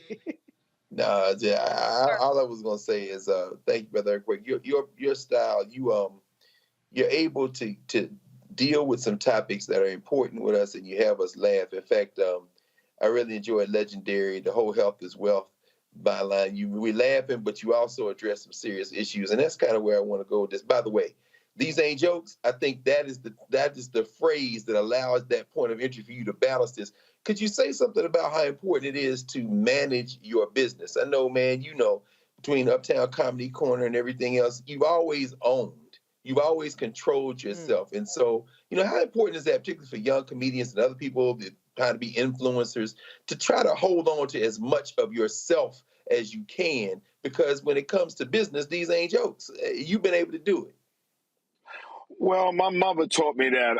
The reason why I had my own comedy club, because they wouldn't allow me to perform at their comedy club. So I called my mother and was crying, and she said, like I told you, when the dude you beat up for not allowing them to ride their bike I told you, you either get your own bike or don't do without a bike. And so get your own club. And she installed that in me to have my own, to be independent. And to be quite honest with you, man, the fear of depending on somebody else for my future and my standard of living is the biggest fear I have always had. So that's the greatest thing about being financially secure, is the independence that comes along with the money. And I did not, to be able to take care of yourself. And I just don't want to be one of those artists that have an unsung episode living with my grandma, brother. You understand? I don't believe there's nobody out here, no matter how much they love you or not, that's going to take care of you better than you're going to take care of yourself. And the only person you really can depend on is yourself. So, the only way you can make sure that you're taken care of, if you become independent and own your own and look out for your own. I saw, I don't know what the hell it was the other day. I was watching some video where you were talking about that people don't realize most of the comedy clubs in the country are owned by white people. All of them except 3. And we're the number 1 selling comedians in the world, black comedians. But as usual, we don't own anything. We're consumers. So we have to, they don't want to hear us in their facilities, honest. I mean, let's be honest with you. If you own a venue and you love hip hop, but people ain't listening to hip hop, but the people who wants to rent out your venue listen to country music, you're going to facilitate to those people. And that's what we're doing. They don't like the type of comedy that we do. They prefer to have their type of comedy in there. But unfortunately, there's no comedians of my Caucasian brothers that selling tickets that we do the way we do, because we don't have any venues of our own. And that's the sad part of it. And so what I say, that's another example of when you talk about monetizing the culture, we end up being the show, they end up being the business. Exactly. And I owned about 3 comedy clubs. I had the aspiration of doing, solving that problem, because if you look at it, it's a multi-million-dollar business. And most of the greatest comedians ever was black comedians, went on to be superstars. But we turn in billions of numbers, like in your hometown. That club holds 450 people. You do the math, $50, $60 a ticket times 420 a night times 7 shows. That's a weekend's work. Wow. Well, hopefully more people will be getting the message. That's one of the, I think it was, I forgot who asked the question, maybe Nola Risi. That's why I do like when I see these brothers who are taking advantage of social media. You look at Country Wayne, what he's doing, how people told him, oh, you're not going to be successful, how he parlayed his social media, selling out venues, now doing his own movies. He's not waiting for somebody to say, you now have permission to go forward, young man. Yeah, I mean, he's brilliant. I love Country Wayne. You have so many comedians that's doing their own, selling their product, and we're making strides, but it's slow as usual. Yep. Earthquake, where you at next? This weekend, you can catch me in Chicago. Then the week after that, I'll be in your hometown, Houston, looking for you to do this dance off. Earthquake, I don't know why you keep... And then, then after that, the MGM in my hometown of Washington, D.C., sitting down here September the 1st. I'll be at the MGM with Live Nation. All right. You cannot dance, man. Okay, all right. Here's the whole deal. Your show is at 8 o'clock on September 1st. I'm going to get off my show early on September 1st, and I'm coming to the MGM Grand. You tell the DJ what song to put on, and listen. No, see, let me tell y'all what happened. We were at Sister Circle in New York. It was, again, Sister Circle, and Earthquake was talking all this shit about, that's an Earthquake, come on, dog. He like, yeah, I saw you dancing, you don't want none of this. And so that was about 7, 8, 9 years ago. His ass been running from me like he is Forrest Gump ever since. He keep claiming we're gonna do a dance-off. All right, you pick the day, pick the time, and I'm gonna sit here and just blow your ass out the water. See, them Q-dogs just do that same shit all the time. They do that line dance and think they dancing. You know what I'm saying? I'm going to blow your back out, man. See, here's the mistake you making. You just said the Q-dogs. I'm an alpha. You can't mess. See, right there. See. One of you educated gang members. See, you understand what I'm saying? That's all y'all fraternity. That's a little boys group. Gang members. That's a little boys group. This a grown man group. I'm there. I'm just letting you know. I'm telling you like this. I'm gonna do you like that chick did. I'm gonna take your chicken. You understand what I'm saying? I'm gonna take your chicken and show everybody you got nothing on me. Rolling Washington, D.C. When I get done with you, Henry, you gonna grab one of these when I get done with you. When I get done with you, you gonna grab one of these, Earthquake. When I'm done, you gonna say, man, let me knock his ass off the stage. Just letting you know. I'm gonna be ready for you, just like they was ready for him. Well, you better. I don't want no excuses. Well, you better go stretch. You better go get you a massage. Go get you some icy hot, because I'm letting you know I'm coming for you, and I'm gonna cause the earthquake.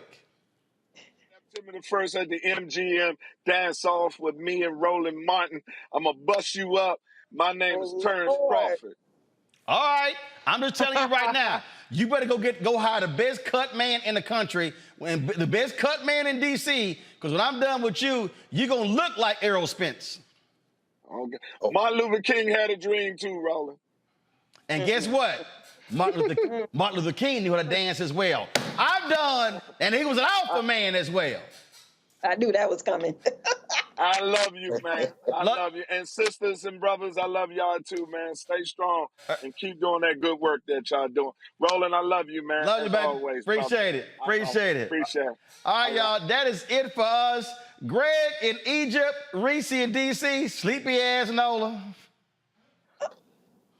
I'm not, brother. I ain't gonna defend for my sister. It's 3 a.m. Come on, Roland. You going out petty. What? I'm just, come on. You. No, I haven't been on, I don't know how long, y'all, and this is my welcome. See, I don't do nothing to this man but just sit here. No, I had to call you 3, 4 times. That was your audio. That wasn't me. Oh. Our stuff worked. It was silent, Roland. It was perfect. It was totally silent. Hey, audio guy, was that you? He said, no, it wasn't me. That was the audio guy. He said, that wasn't me. She understand. I'm going to stick beside her. I'm going to stick beside Nola. It was silent. Yeah. She be Y'all sticking up for the gumbo queen. Okay. All right. All right. We got to go. What you say, Nola? What'd you say? Almost November. Let's go. Say what? It's almost November, man. That Thanksgiving pod is already calling me. November? Yes. Thanksgiving. What the hell are you talking about Thanksgiving in November? What? Gumbo. Roland, what is wrong with you today? Well, you ain't really from Louisiana, because, see, we would eat gumbo if it's 105 degrees in July. You only got to eat gumbo in November? I feel like you goading me into making a pot in 105-degree weather, and that's not going to work. That ain't no big deal for us, boo. Real gumbo connoisseurs can eat it June, July, August. We can do it in the heat, in the winter, in the fall. I don't know. We gonna check your gumbo card. I'll punch it. Come on. We gonna check your card, because if you it's too hot to eat gumbo. I ain't say none of that. That's what you sound like. That's what you sound like. What'd you say, Reese? That sounds like you got a dance off and a gumbo off. That's what I'm taking. Hey, guess what? That ain't no problem. I talk trash just to be able to back it up. Why you got so pumped up an hour ago? What you was sipping on? What's going on? Hey, Nola, I'm telling you right now, you don't want none of this, Nola. If you want a gumbo cook-off, this is the only thing I'm gonna tell you. You don't remember that little video I made for you on Christmas when you were talking crap about my gumbo? I mean, your gumbo needed some help. Oh, for real? You were in my gumbo vibe? I mean, it was like giving me Tamron Hall vibes. Why is Tamron Hall in it? What did Tamron do? Oh, because Tamron made a gumbo. I was like, Tamron, that's rice and gravy. Stop. Oh. Can we come? Can we taste? We can be in the judge. All right, let's see what Nola got. But I guess we gotta wait. I guess we gotta wait till it get cold. Which I don't know, might not be happening with climate change. So we'll see. All right, y'all. Off of climate change. All right, Greg in Egypt, Reese in DC, Nola. She in DC too. Don't forget, y'all, to get y'all shirt. That's right here. Your hashtag team, whip that ass shirt with the chair. And, of course, on the back, it says, bring the funk. Y'all support Roland Martin Unfiltered. Go to blackstarnetwork.com, rolandmartinunfiltered.com to get your shirt. Folks, don't forget supporters of what we do as well. Download the Black Star Network app, Apple phone, Android phone, Apple TV, Android TV, Roku, Amazon Fire TV, Xbox One, Samsung Smart TV. Support us by joining our Bring the Funk fan club. Your dollars make it possible to do what we do. Send your check and money orders to P.O. Box 57196, Washington, D.C. 20037-0196. Cash App, $RM Unfiltered. PayPal, R Martin Unfiltered. Venmo, RM Unfiltered. Zelle, roland@rolandsmartin.com. roland@rolandmartinunfiltered.com. Go to, please. Get my book, White Fear, How the Browning of America is Making White Folks Lose Their Minds. Available at bookstores nationwide. Download the audio version on Audible. Buy your copy on Amazon, Barnes & Noble, Target, Books A Million. Don't forget, you can watch our 24-hour, 7-day-a-week streaming channel on Amazon News. Just go to Amazon Fire.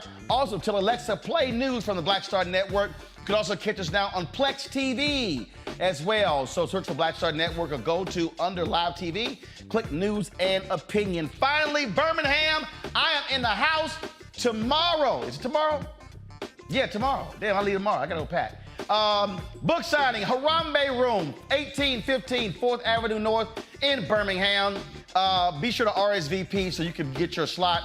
Because, we're going to sell books out fast. Book signing is 6 to 8. My man, Roy Johnson from AL.com is going to be interviewing me. RSVP at info@rolandsmartin.com. The book is White Fear, How the Browning of America is Making White Folks Lose Their Minds. Y'all, that's it. I'm going to see y'all tomorrow right here on the Blackest Show in the land. Roland Martin Unfiltered. Black owned and proud of it. Holla! Folks, Black Star Network is here. Oh, no punches! I'm real revolutionary right now. Support this man, Black Media. He makes sure that our stories are told. Thank you for being the voice of Black America, Roland. Stay black. I love y'all. All momentum we have now, we have to keep this going. The video looks phenomenal. See, there's a difference between Black Star Network and Black-owned media and something like CNN. You can't be Black-owned media and be scared. It's time to be smart. Bring your eyeballs home. You dig?